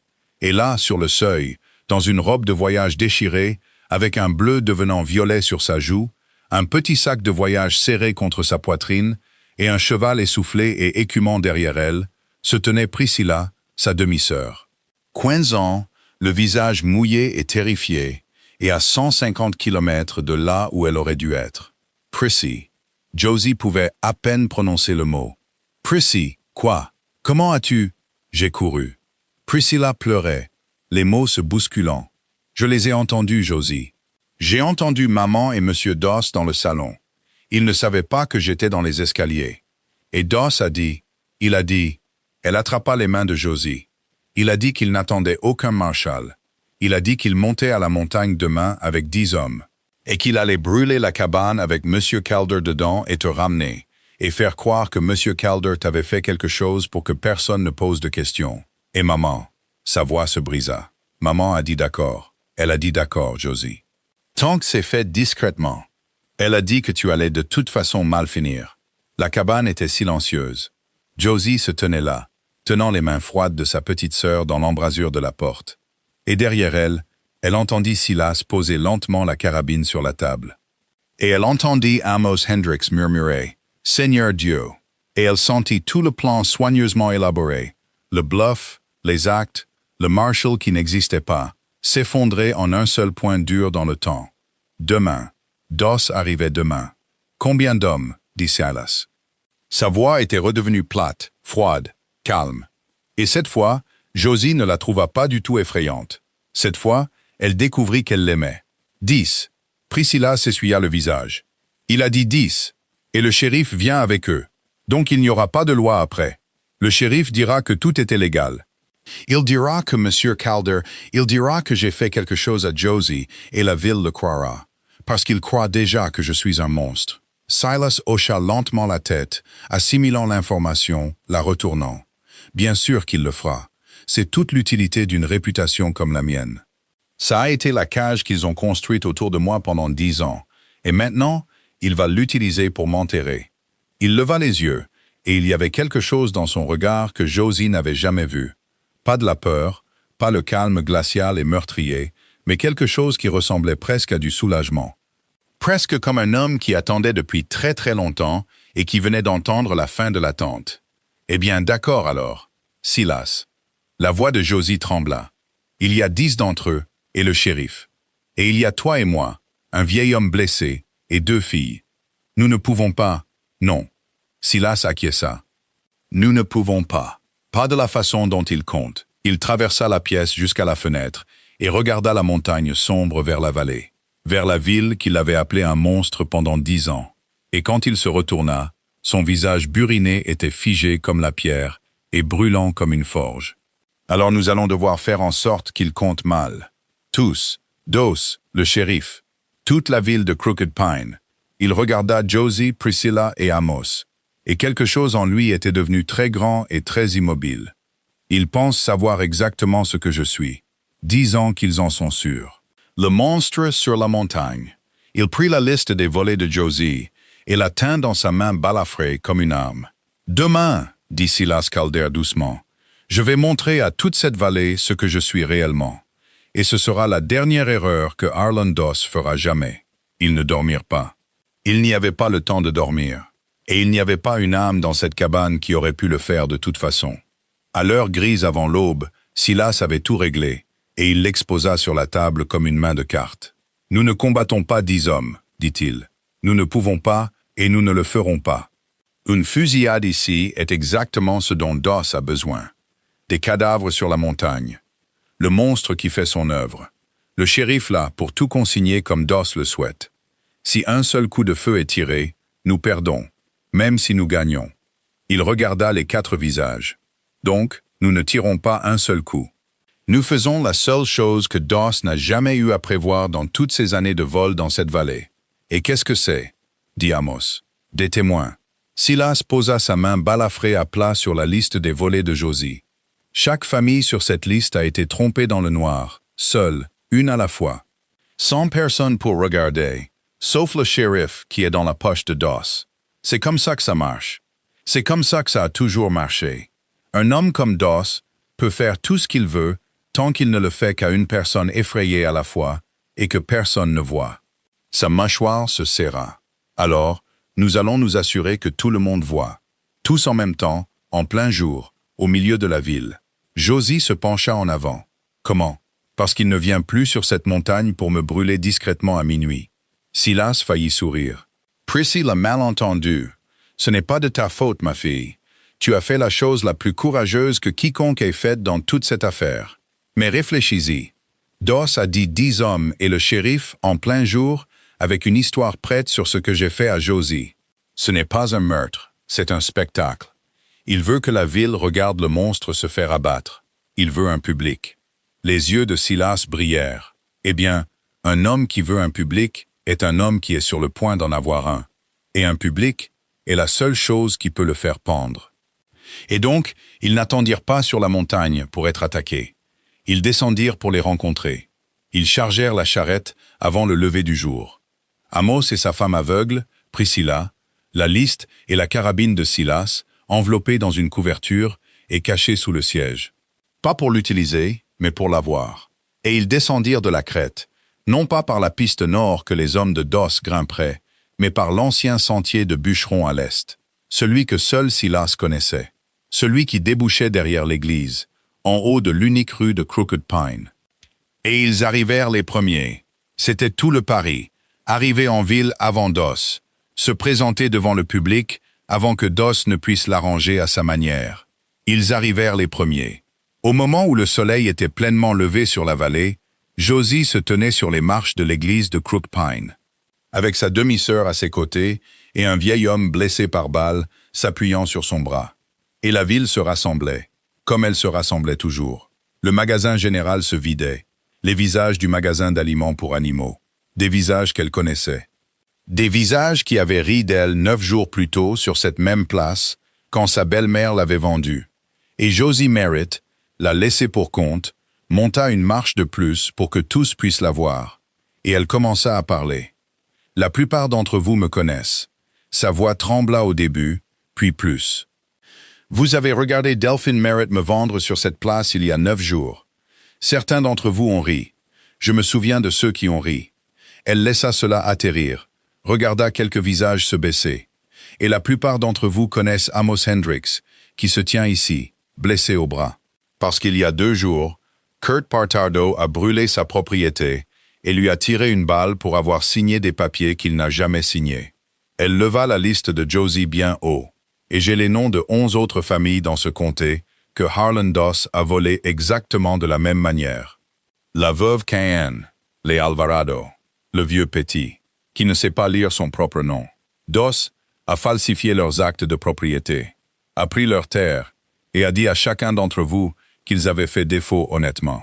Sa voix résonna contre les devantures des magasins. Et vous l'avez cru parce qu'il est plus facile de croire qu'un homme pauvre a échoué qu'un homme riche a volé. La place était devenue complètement silencieuse. « Pourquoi » cria-t-elle. « Vous êtes-vous déjà demandé pourquoi Harlan Doss est si désireux de prêter de l'argent à des gens qui ne peuvent pas le rembourser? Pourquoi il veut tant leurs terres ingrates? Je vais vous dire pourquoi. Il y a de l'argent sous cette vallée. Un filon qui court de la propriété des Hendricks jusqu'en dessous de la montagne. Doss le sait depuis 4 ans et il vous a racheté pour des bouchées de pain. Volant vos voisins un par un dans le noir et appelant ça de la banque. C'est à ce moment-là que Harlan Doss remonta la rue. Il arriva avec ses 10 hommes et le shérif à ses côtés, exactement comme Priscilla l'avait dit. Mais il arriva sur une place pleine, une centaine de visages tournés vers lui. Une fille sur les marches de l'église brandissant une liste. Et Josie le regarda comprendre en un instant que tout avait mal tourné, que le silence était parti, qu'il n'y aurait pas de montagne sans témoin, pas d'histoire arrangée après coup, qu'il était entré en plein jour avec un public déjà préparé. Il se reprit vite. Elle devait lui accorder ça. Mais qu'est-ce que c'est que tout ça? Doss arrêta son cheval, écarta les mains, prit la voix chaude et riche, jouant la foule qu'il avait jouée pendant des années. « Mes amis, cette pauvre fille a vécu sur cette montagne avec l'homme Calder pendant 1 semaine et demie. Et je pense que nous pouvons tous comprendre que son esprit a été tourné, rempli d'histoires folles. C'est une tragédie, voilà ce que c'est. » Il secoua la tête, attristé. Une jeune fille, sans chaperon, dans les griffes d'un tueur connu. « Je suis juste là, Doss. » Toute la place se tourna. Silas Calder apparut au coin de l'église, lentement, de sa démarche inégale et boitillante. Pas d'armes dans ses mains, toutes deux ouvertes et vides à ses côtés. Et il s'avança au milieu de la place, devant Dieu et toute la ville de Crooked Pine. Le monstre de la montagne marchant droit vers 10 hommes, armés sans rien dans les mains. « Silas » souffla Josie. Ce n'était pas le plan. Le plan était qu'il reste en retrait, hors de vue, en sécurité. « Tu veux parler de moi, Doss » appela Silas. « Tu me parles en face. Tu parles dans mon dos depuis 10 ans. Tu as bien gagné ta vie avec ça, d'ailleurs. » Les hommes de Doss bougèrent. Les mains se dirigèrent vers les ceintures. Et Silas continua de marcher, droit au milieu d'eux, droit vers les armes. Et il s'arrêta à découvert, là où chaque âme pouvait le voir. Et il tourna lentement sur lui-même, pour que toute la place ait une bonne vue. Et puis il fit la chose qui brisa 10 ans de Crooked Pine. Il commença à parler, pas fort. Il ne s'énerva jamais, et la place devint si silencieuse pour l'entendre que sa voix basse et rouillée porta jusqu'à chaque coin. « Vous savez tous ce que je suis. » Il se tourna en parlant, croisant les regards les uns après les autres, ne laissant personne détourner les yeux. Le monstre sur la montagne, le tueur. Je vous ai entendu le dire à travers les murs du magasin général pendant 10 ans, pensant que je ne pouvais pas entendre. Et je vous ai laissé faire. Vous voulez savoir pourquoi je vous ai laissé le croire? Il arrêta de tourner. Parce que ça vous tenait à l'écart, et un homme qui a fait ce que j'ai fait veut être laissé seul. Alors j'ai laissé toute une ville avoir peur de moi parce que c'était plus facile que de dire la vérité. Il regarda le shérif. Alors voici la vérité, shérif. Et notez-la. Il y a 10 ans, j'ai tué 3 hommes, des agents fonciers, qui brûlaient la maison d'une famille. Un homme, une femme, 3 petits-enfants en chemise de nuit. Je suis tombé sur eux, mettant un pistolet sur la tête de ce père, et je les ai tués tous les 3. J'ai eu cette jambe en le faisant. Et je ne l'ai jamais regretté une seule fois. Sa voix baissa. Parce qu'il y a une différence, shérif, entre un homme qui tue et un homme qui assassine. Et chacun d'entre vous a passé 10 ans trop effrayé pour demander lequel j'étais. Eh bien, demandez à Amos Hendricks. Demandez à n'importe quel homme ici qui a déjà eu besoin d'un travail difficile et a trouvé sa grange réparée dans la nuit, son bois de chauffage coupé, son bétail malade soigné, et n'a jamais su qui. C'était le monstre. C'était toujours le monstre. Parce qu'un homme seul sur une montagne a le temps d'être gentil si la gentillesse est tout ce qui lui reste. Quelque part dans la foule, une femme pleurait maintenant. Arlen Doss. Silas se tourna lentement et fit face au banquier sur son cheval. Doss est un animal différent de moi. Et je veux que toute cette ville voie la différence clairement. Parce que vous nous avez confondus pendant 10 ans. Vous avez craint l'homme qui tue pour protéger. Et vous avez fait confiance à l'homme qui sourit en volant. Il pointa un doigt balafré vers Doss. Je n'ai jamais pris une seule chose à une âme dans cette vallée. Et cet homme a tout pris à la moitié d'entre vous et a appelé ça des affaires. Alors, lequel de nous est le monstre? Allez-y, regardez-nous tous les deux et décidez. Pendant un long et terrible moment, la place resta en suspens. Et Arlen Doss fit l'erreur qui le perdit. Il paniqua. Josie vit cela se produire. Elle le vit sentir la foule basculer. Elle le vit voir 10 ans de réputation soigneusement construite partir en fumée devant lui. Et il fit ce que fait un voleur acculé. Il attrapa l'arme et l'histoire en même temps. Il ment. La voix de Doss craqua, aiguë. C'est un tueur. Vous l'avez entendu l'admettre. Il a ensorcelé cette fille et il dira n'importe quoi. Shérif, arrêtez cet homme. Kurt, prenez-le. Il fit tourner son cheval. Prenez-le maintenant. Je me fiche de qui regarde. Je veux qu'il descende de son cheval, dit une nouvelle voix. Toutes les têtes se tournèrent. Un étranger se tenait à l'entrée de la rue. Grand, couvert de poussière, un long manteau et un insigne, un vrai insigne, un insigne fédéral, attrapant le soleil du matin. Et derrière lui, 2 autres hommes montés, avec des fusils en travers de leur selle. Et le cœur de Josie s'arrêta dans sa poitrine, parce que ce n'était pas possible. Il n'y avait pas de Marshall. Silas l'avait inventé. Il n'y avait pas de lettre à Helena.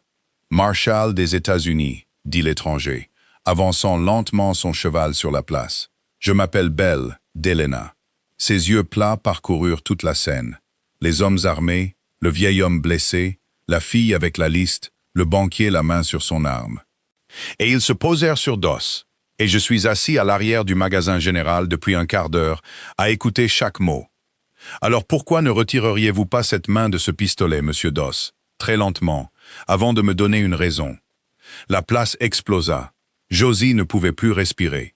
Elle attrapa la main de Priscilla et fixa Silas, et Silas la fixa en retour, de l'autre côté de la place, et elle le vit le comprendre au même instant qu'elle. Il était aussi choqué qu'elle. Le Marshall était réel. Mais comment? La réponse descendit du 2e cheval du Marshall. Un arpenteur. L'Arpenteur, 4 ans de plus que la nuit où il avait pris Silas à part près du ruisseau. Mais le même homme, et il repoussa son chapeau et regarda Silas Calder de l'autre côté de la place. Et il dit assez fort pour être entendu. « Je t'avais dit que je reviendrais si ça tournait mal. » Calder a écrit au bureau des terres à Helena moi-même il y a 3 semaines. Dès que j'ai entendu que Doss s'en prenait à nouveau aux gens. Le Marshal Bell ici parcourt ce comté discrètement depuis 1 semaine, attendant de le voir de ses propres yeux. Il fit un signe de tête à Silas, sinistre et heureux. Je crois qu'il vient de le faire. Et Josie comprit tout d'un coup toute la forme de l'affaire. Le bluff de Silas n'avait pas été un bluff, ou il l'avait été quand il l'avait fait, les mains vides dans la cour d'Amos Hendricks, avec 3 armes sur lui, inventant un Marshall et une lettre qui n'existait pas. Il l'avait inventé par pur désespoir. Mais l'Arpenteur, parti depuis 4 ans, avait fait exactement ce que Silas avait inventé, pour ses propres raisons, à son propre moment. Il avait écrit cette lettre, avait amené ce Marshall, et il était arrivé dans la vallée à la même heure, le même jour, et avait transformé le bluff d'un homme mourant en la sainte vérité de Dieu. Silas avait menti, et le monde l'avait rendu honnête. « Les actes !»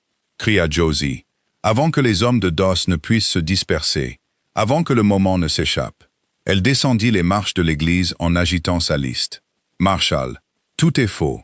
Les actes dans le coffre de sa banque. » Il a signé les noms des veuves, les noms des personnes âgées, des gens qui ne savent pas lire. Si vous comparez l'écriture, c'est tout de la main de Harlan Doss, tout le monde. Et il y a de l'argent sous la terre. C'est la raison. C'est toute la raison. Le Marshal Bell la regarda un long moment.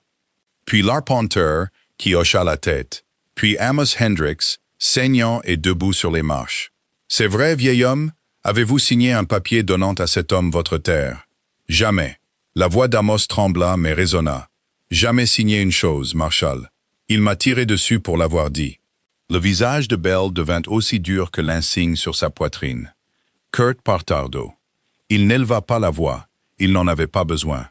Vous et vos hommes, posez vos armes dans la poussière, une par une, où chacun de vous sera pendu aux côtés de votre patron. Et monsieur Doss. Il se tourna. Vous allez m'ouvrir ce coffre de banque tout de suite, devant tous ces braves gens, et nous allons jeter un œil à votre écriture. C'est à ce moment-là que Doss s'enfuit. Il fit tourner son cheval et le lança droit sur la foule, essayant de percer, essayant de courir vers la frontière du comté, l'argent et les papiers. Et la foule, toute la ville de Crooked Pine, trompée, effrayée, honteuse, ne s'écarta pas pour lui. Elle se referma. Josie vit cela se produire et ne l'oublierait jamais de sa vie. Le vieux Tom Hurley, qui lui avait autrefois donné des bonbons à la menthe, attrapa la bride. Le forgeron attrapa la jambe de Doss. Madame Ackley, qui avait vendu des boutons à sa mère, qui s'était tenue sur cette place il y a 9 jours et n'avait rien dit, ramassa une pierre. Et la ville qui avait été volée, une âme effrayée à la fois, tous ensemble et en plein jour, tira Harlan Doss de son cheval et le jeta dans la poussière. Et c'était fini. Et cela avait duré à peu près le temps d'une respiration retenue. « Ne le tuez pas, dit le Marshal Bell, s'interposant. Il m'est plus utile vivant et pendu légalement que mort dans la rue. Laissez-le, les amis. Laissez-le. La loi le tient maintenant. La vraie loi. Ils le laissèrent. Les hommes de Bell avaient des fers aux poignets de Doss avant qu'ils n'aient cessé de cracher de la terre. Et les tueurs à gages de Kurt Partardo posaient leurs pistolets dans la poussière l'un après l'autre. Aucun d'eux n'était prêt à se faire pendre pour un homme déjà enchaîné. Et c'était fait. C'était vraiment fait. Josie se rendit compte qu'elle pleurait sans s'en être aperçue. Elle se tourna pour trouver Silas, et il venait déjà vers elle, aussi vite que sa jambe le lui permettait, plus vite qu'elle ne l'avait jamais vu bouger. Et ils se rencontrèrent au milieu de la place, là où 9 jours plus tôt elle avait été vendue. Et cette fois, personne ne rit. Cette fois, toute la ville regarda le monstre et l'a laissé pour compte, et pas une seule âme n'osa dire un mot contre eux. « Tu as menti », dit-elle, riant, pleurant, agrippant le devant de son manteau. « Dans la cour d'Amos, tu as inventé un Marshall à partir de rien. » « Je sais. Et puis il est venu. Il était réel. Silas. Il était réel. Je sais. » Les propres yeux de Silas étaient humides, et il ne le cacha pas. Plus maintenant. Devant personne. J'essaye de comprendre. Au mieux, je pense que Dieu a le sens de l'humour avec les hommes honnêtes. J'ai dit le plus grand mensonge de ma vie parce que c'était la seule chose qui se tenait entre toi et une balle. Et il a regardé en bas et a décidé de faire de moi un homme honnête une fois de plus. Sa voix se brisa. « Josie, Josie, c'est fini. C'est vraiment fini. Doss est fini. La montagne est en sécurité. Tu es en sécurité. Tu es libre. » Elle le dit pour lui, s'émerveillant du mot. « Je suis libre. Tu l'as toujours été. » Il prit son visage entre ses 2 mains balafrées, doucement, comme il avait effleuré la terre de sa joue ce jour-là près de la grange. « C'est la chose que je n'ai jamais réussi à dire correctement. Tu n'as jamais été acheté, Josie. Pas une seule minute. Ni par Doss, ni par cette femme, ni par moi. Tu as toujours été libre. J'ai juste voulu plus que tout ce que j'ai voulu en 10 ans que tu choisisses de rester quand même. Dès ta propre volonté. Pas parce que tu ne saurais pas où aller d'autre, mais parce que je veux. » Josie posa ses mains sur les siennes. « Silas Calder, toi, boiteux, balafré, menteur, meilleur homme que j'ai jamais connu. Je veux. Je le choisis. Je choisis la montagne et je te choisis. Et je le choisirais s'il n'y avait pas d'argent, pas de cabane et rien là-haut que toi dans le froid. Tu m'entends? Je le choisis. » Et Silas Calder, monstre de la montagne, au milieu de la place qu'il avait vendue, devant toute la ville de Crooked Pine, et un marshal fédéral, et Dieu et tout le monde, se pencha et l'embrassa. La place fut silencieuse un moment, puis Josie s'en souviendrait aussi. Toujours, la ville commença à applaudir. Lentement d'abord, honteuse, puis tous en même temps. Toute une vallée essayant de laver 9 jours de silence de ses mains, de la seule manière qu'elle connaissait. Priscilla pleurait et applaudissait à la fois. Amos Hendricks tapait sa main valide sur son genou. Et quelque part à l'arrière, Delphine Merritt se tenait au bord de la foule, le visage devenu blanc, pincé et petit, regardant la laissée pour compte qu'elle avait vendue pour des miettes, devenir la femme la plus aimée de la vallée. Et personne, pas une seule personne, ne bougea pour se tenir à ses côtés. Le Marshal Bell les trouva quelques minutes plus tard, un carnet à la main, Doss déjà chargé dans une charrette sous bonne garde. « J'aurais besoin de déposition, dit-il, de vous tous, le vieil homme, la fille avec la liste. Vous surtout, Calder. Toute l'histoire du début à la fin pour le tribunal territorial. » Il regarda Silas, et quelque chose qui ressemblait presque à du respect traversa son visage buriné. « C'était une chose insensée que vous avez faite, marcher vers 10 armes les mains vides. La chose la plus courageuse et insensée que j'ai vue en 20 ans de ce travail. Si vous vous étiez trompé sur la réaction de la foule, vous seriez mort. »« Je ne me suis pas trompé sur la foule, » dit Silas. Son bras était autour de Josie, et il y resta. « Je me suis trompé sur moi-même, c'est tout. J'ai passé 10 ans à croire l'histoire que cette ville racontait sur moi. Il a fallu une fille qui ne voulait pas rester sur une charrette pour que j'arrête d'y croire. » Belle faillit sourire. « L'argent, dit-il. Le filon sous la montagne. C'est votre terre, Calder. Libre et nette. Pas de créance dessus. J'ai vérifié. Vous comprenez ce que ça signifie? Quand l'argent des mines arrivera, et il arrivera, vous serez l'un des hommes les plus riches du territoire. » Silas resta silencieux un moment. Puis, il baissa les yeux sur Josie et se tourna vers le marshal. Et il dit la chose qui la fit l'aimer au-delà de toute raison. Alors la première chose que cet argent fera, dit-il, c'est de racheter chaque acre que Harlan Doss a volé, et de le rendre aux gens à qui il l'a volé. La propriété des Hendricks, la veuve Kane, les Alvarado, le vieux Petty qui ne sait pas lire. Chaque nom sur la liste de cette fille récupère sa terre, acte de propriété en main, sans un centime de dette. Il regarda la place, la ville qu'il avait craint, et qu'il avait enfin vu tel qu'il était. J'ai vécu 10 ans sans rien vouloir pour que personne ne puisse rien me prendre. Il s'avère que c'était juste une autre forme de pauvreté. J'en ai fini avec ce genre de pauvreté. Son bras se resserra autour de Josie. J'ai tout ce que je veux juste ici. Le reste, c'est juste de l'argent. Et l'argent n'est bon qu'à une chose, réparer ce que d'autres hommes ont mal fait. Le marshal le regarda un long moment. « Vous êtes un homme étrange, Silas Calder, dit-il finalement. C'est ce qu'on m'a dit. » Silas inclina son chapeau. « Depuis 10 ans, je suppose que la ville va devoir trouver une nouvelle histoire. » Et elle le fit. L'histoire qu'elle trouva mit une année entière à se raconter. Et elle la raconta un acte de propriété à la fois. Le Marshal Bell tint sa parole concernant le tribunal territorial, et Harlan Doss fut fidèle à ce que devient un homme acculé. Il engagea le meilleur avocat que l'argent puisse acheter, jusqu'à ce que le tribunal gèle ses comptes. À ce moment-là, l'avocat découvrit un engagement pressant dans un autre comté. Et puis il s'assit dans une salle d'audience d'Helena et regarda l'arpenteur témoigner, Amos Hendricks témoigner, et 11 familles flouées témoigner.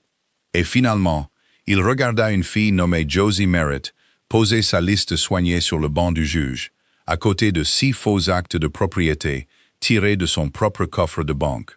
Chacun d'eux de sa propre main. « Vous comprenez ce que vous faites ?» lui dit Doss dans le couloir du palais de justice, à voix basse, quand les gardes le laissèrent passer trop près. Il avait perdu du poids. La voix riche et chaude était devenue mince. « Vous comprenez qu'une fille comme vous n'a pas le droit de faire ça à un homme comme moi. Ce n'est pas comme ça que le monde fonctionne. » Josie s'arrêta, le regarda, et elle n'avait pas peur.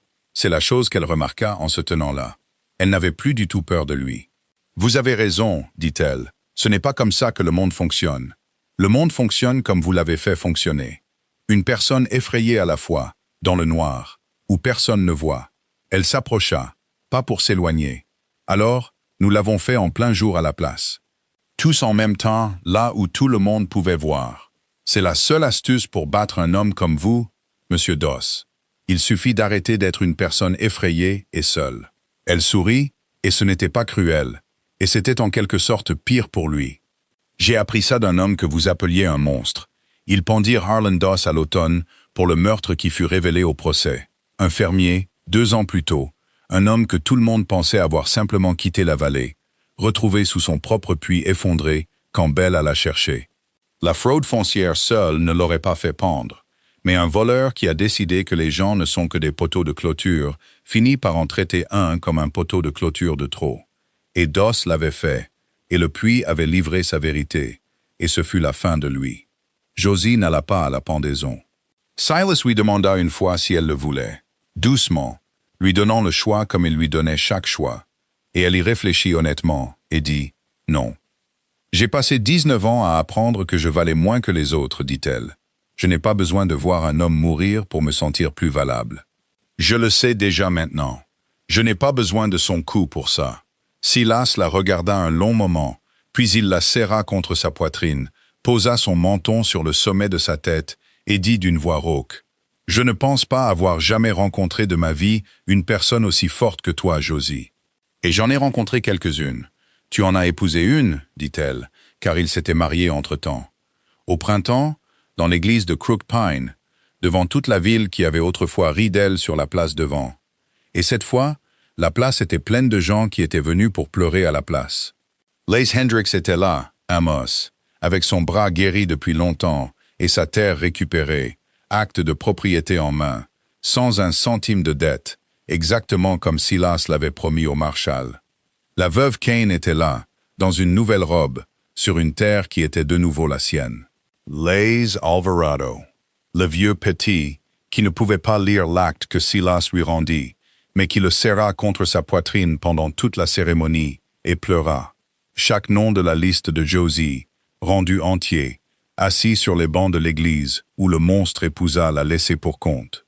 Silas avait tout fait, un acte de propriété à la fois, comme il l'avait dit à Belle. L'argent des mines était arrivé, et il était arrivé comme l'arpenteur l'avait promis. Assez pour faire de Silas Calder l'un des hommes les plus riches du territoire. Plus riche que Arlen Doss n'avait jamais rêvé de l'être sur le dos des pauvres. Et Silas avait pris cet argent et racheté chaque acre volé, l'avait rendu, payé les factures de médecins, reconstruit la grange des Hendricks mieux qu'elle ne l'avait été. Et il avait créé un fonds au magasin général pour qu'aucune famille de la vallée n'ait plus jamais à signer un billet à une banque juste pour manger pendant un hiver difficile. « Tu donnes tout », avait dit Josie une fois, le regardant signer un autre chèque. « Pas tout. » Silas ne leva pas les yeux du papier. « Je garde la montagne. Je garde assez pour nous voir vieillir. Je garde assez pour que nos enfants n'apprennent jamais ce que c'est que de n'avoir nulle part où aller avant l'hiver. » Il posa le stylo. « Le reste n'a jamais été à moi, Josie. C'était juste là, sous terre, attendant que quelqu'un fasse ce qui est juste. Je ne le donne pas, je le rente. » Priscilla vivait avec eux maintenant. C'était la seule condition de Josie, la seule chose qu'elle ait jamais demandé directement à Silas. Et elle l'avait demandé la nuit après le procès, prête à ce qu'ils disent non, comme elle avait été prête toute sa vie à ce que les hommes disent non. Elle a couru 150 kilomètres dans le noir pour nous avertir, avait dit Josie. 15 ans. Elle s'est tenue sur notre seuil, avec un bleu sur le visage, et elle nous a choisis plutôt que sa propre mère. Je ne la renverrai pas chez Delphine. Je ne peux pas.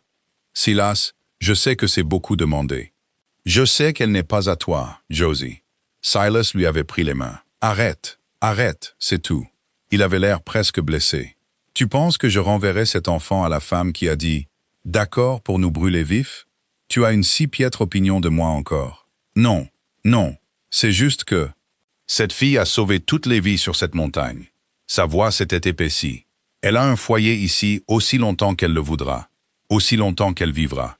Elle est de mon sang maintenant. Comme si, comme...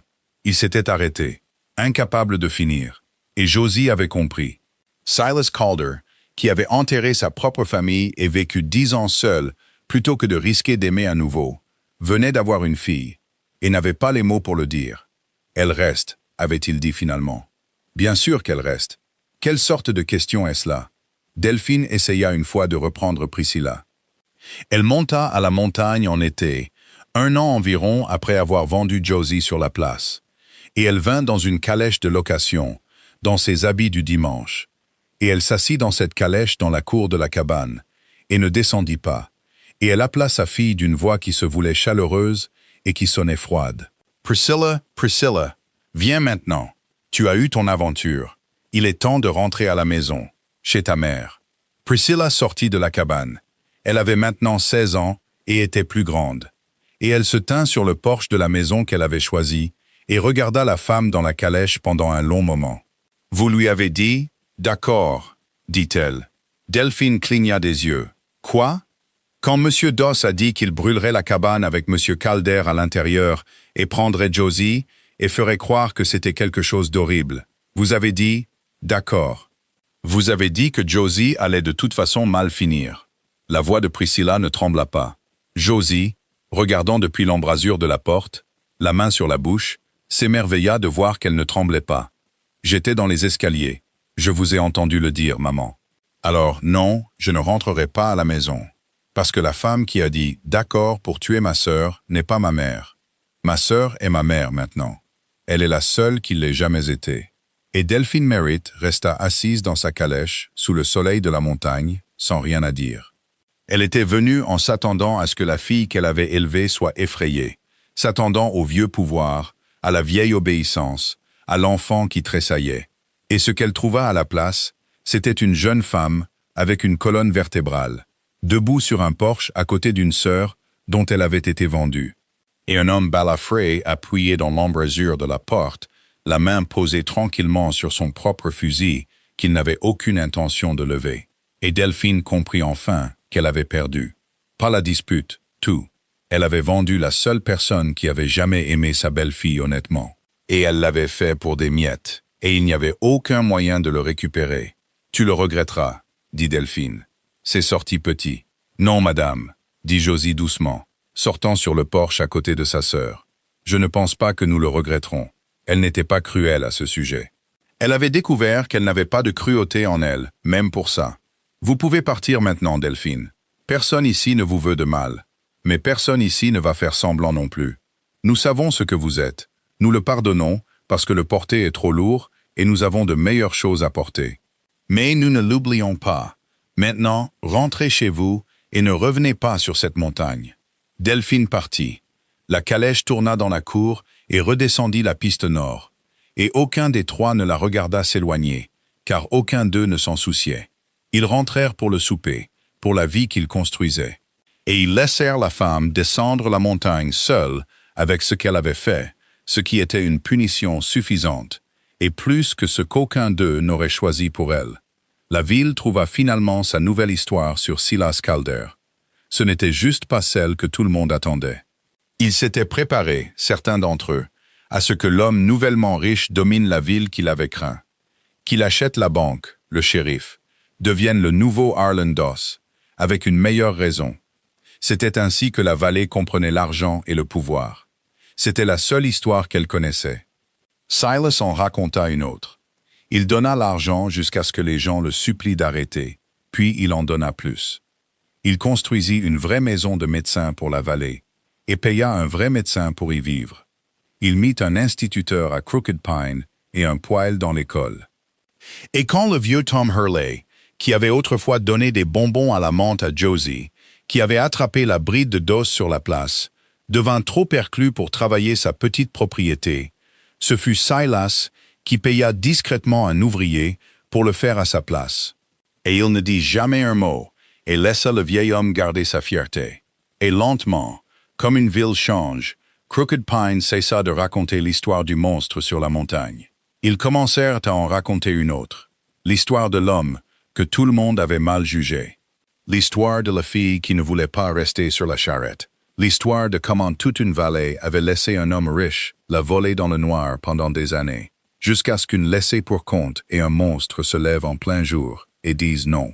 La ville découvrit, à sa propre honte et à sa propre surprise, qu'elle avait attendu tout ce temps que quelqu'un le dise en premier. Madame Ackley, qui avait jeté la pierre, devint une amie chère de Josie. Elle ne parla jamais du jour sur la place où elle n'avait rien dit, et Josie ne la força jamais à le faire. Certaines dettes, on ne les recouvre pas. Josie avait appris ça de Silas aussi. Ils eurent un enfant ce deuxième hiver, une fille en bonne santé, bruyante.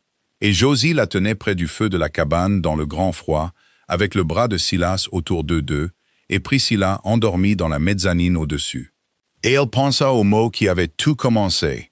Nulle part où aller avant l'hiver. Ces mots, ceux qui avaient poussé un homme seul sur une montagne à envoyer $30 à une étrangère, parce qu'il savait ce qu'un hiver du Montana faisait à un corps qui n'avait nulle part où aller.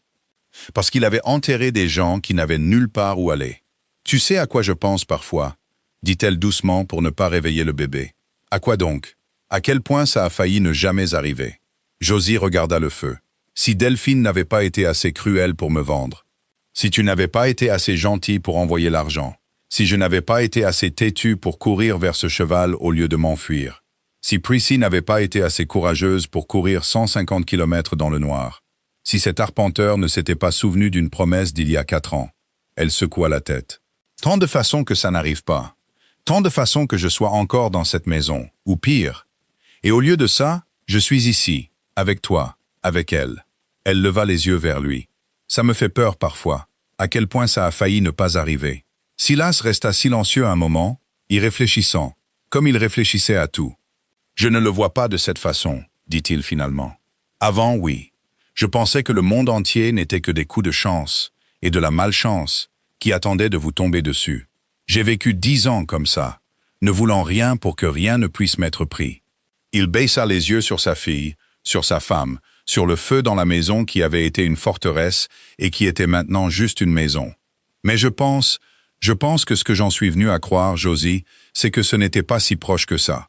Pas vraiment. Parce qu'à chacun de ces tournants, quelqu'un a choisi d'être gentil, où quelqu'un a choisi d'être courageux.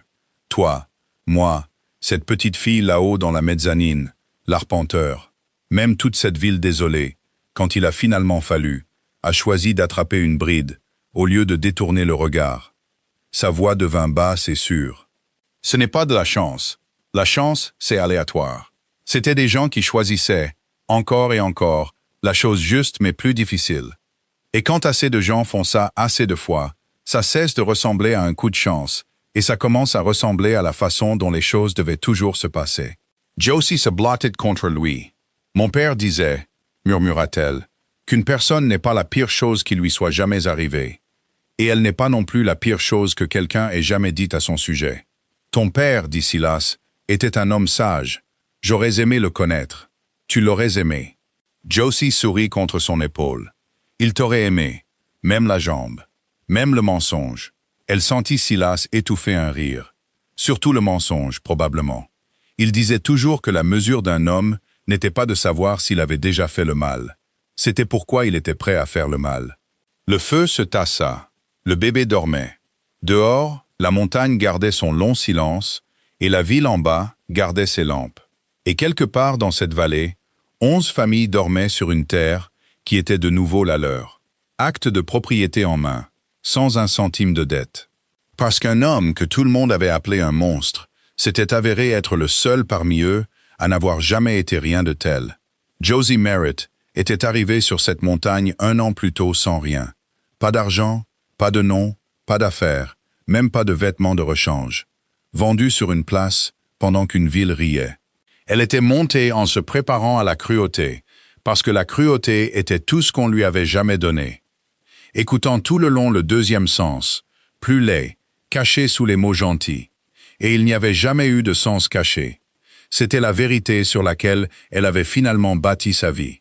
Non pas que le monde était sûr. Il ne l'était pas. Elle le savait mieux que la plupart. Non pas que les gens étaient bons. Certains ne l'étaient pas. Elle le savait aussi. Mais qu'ici, dans cette cabane, avec cet homme, les mots et le sens en dessous étaient enfin, béni soit-il, les mêmes. Quand Silas Calder disait « Tu es en sécurité », elle était en sécurité. Quand il disait « Tu es libre », elle était libre. Quand il avait dit « Bienvenue chez toi », ce premier jour sur le siège de la charrette, à une fille effrayée qui ne pouvait pas encore en croire un mot, il l'avait pensé exactement. Et chaque jour depuis l'avait prouvé. Elle regarda autour de la cabane chaleureuse, sa fille endormie, la mezzanine où sa sœur rêvait, la main forte et balafrée qui tenait la sienne et qui n'avait jamais, en une année entière, été levée contre elle ou contre quiconque ne le méritait pas.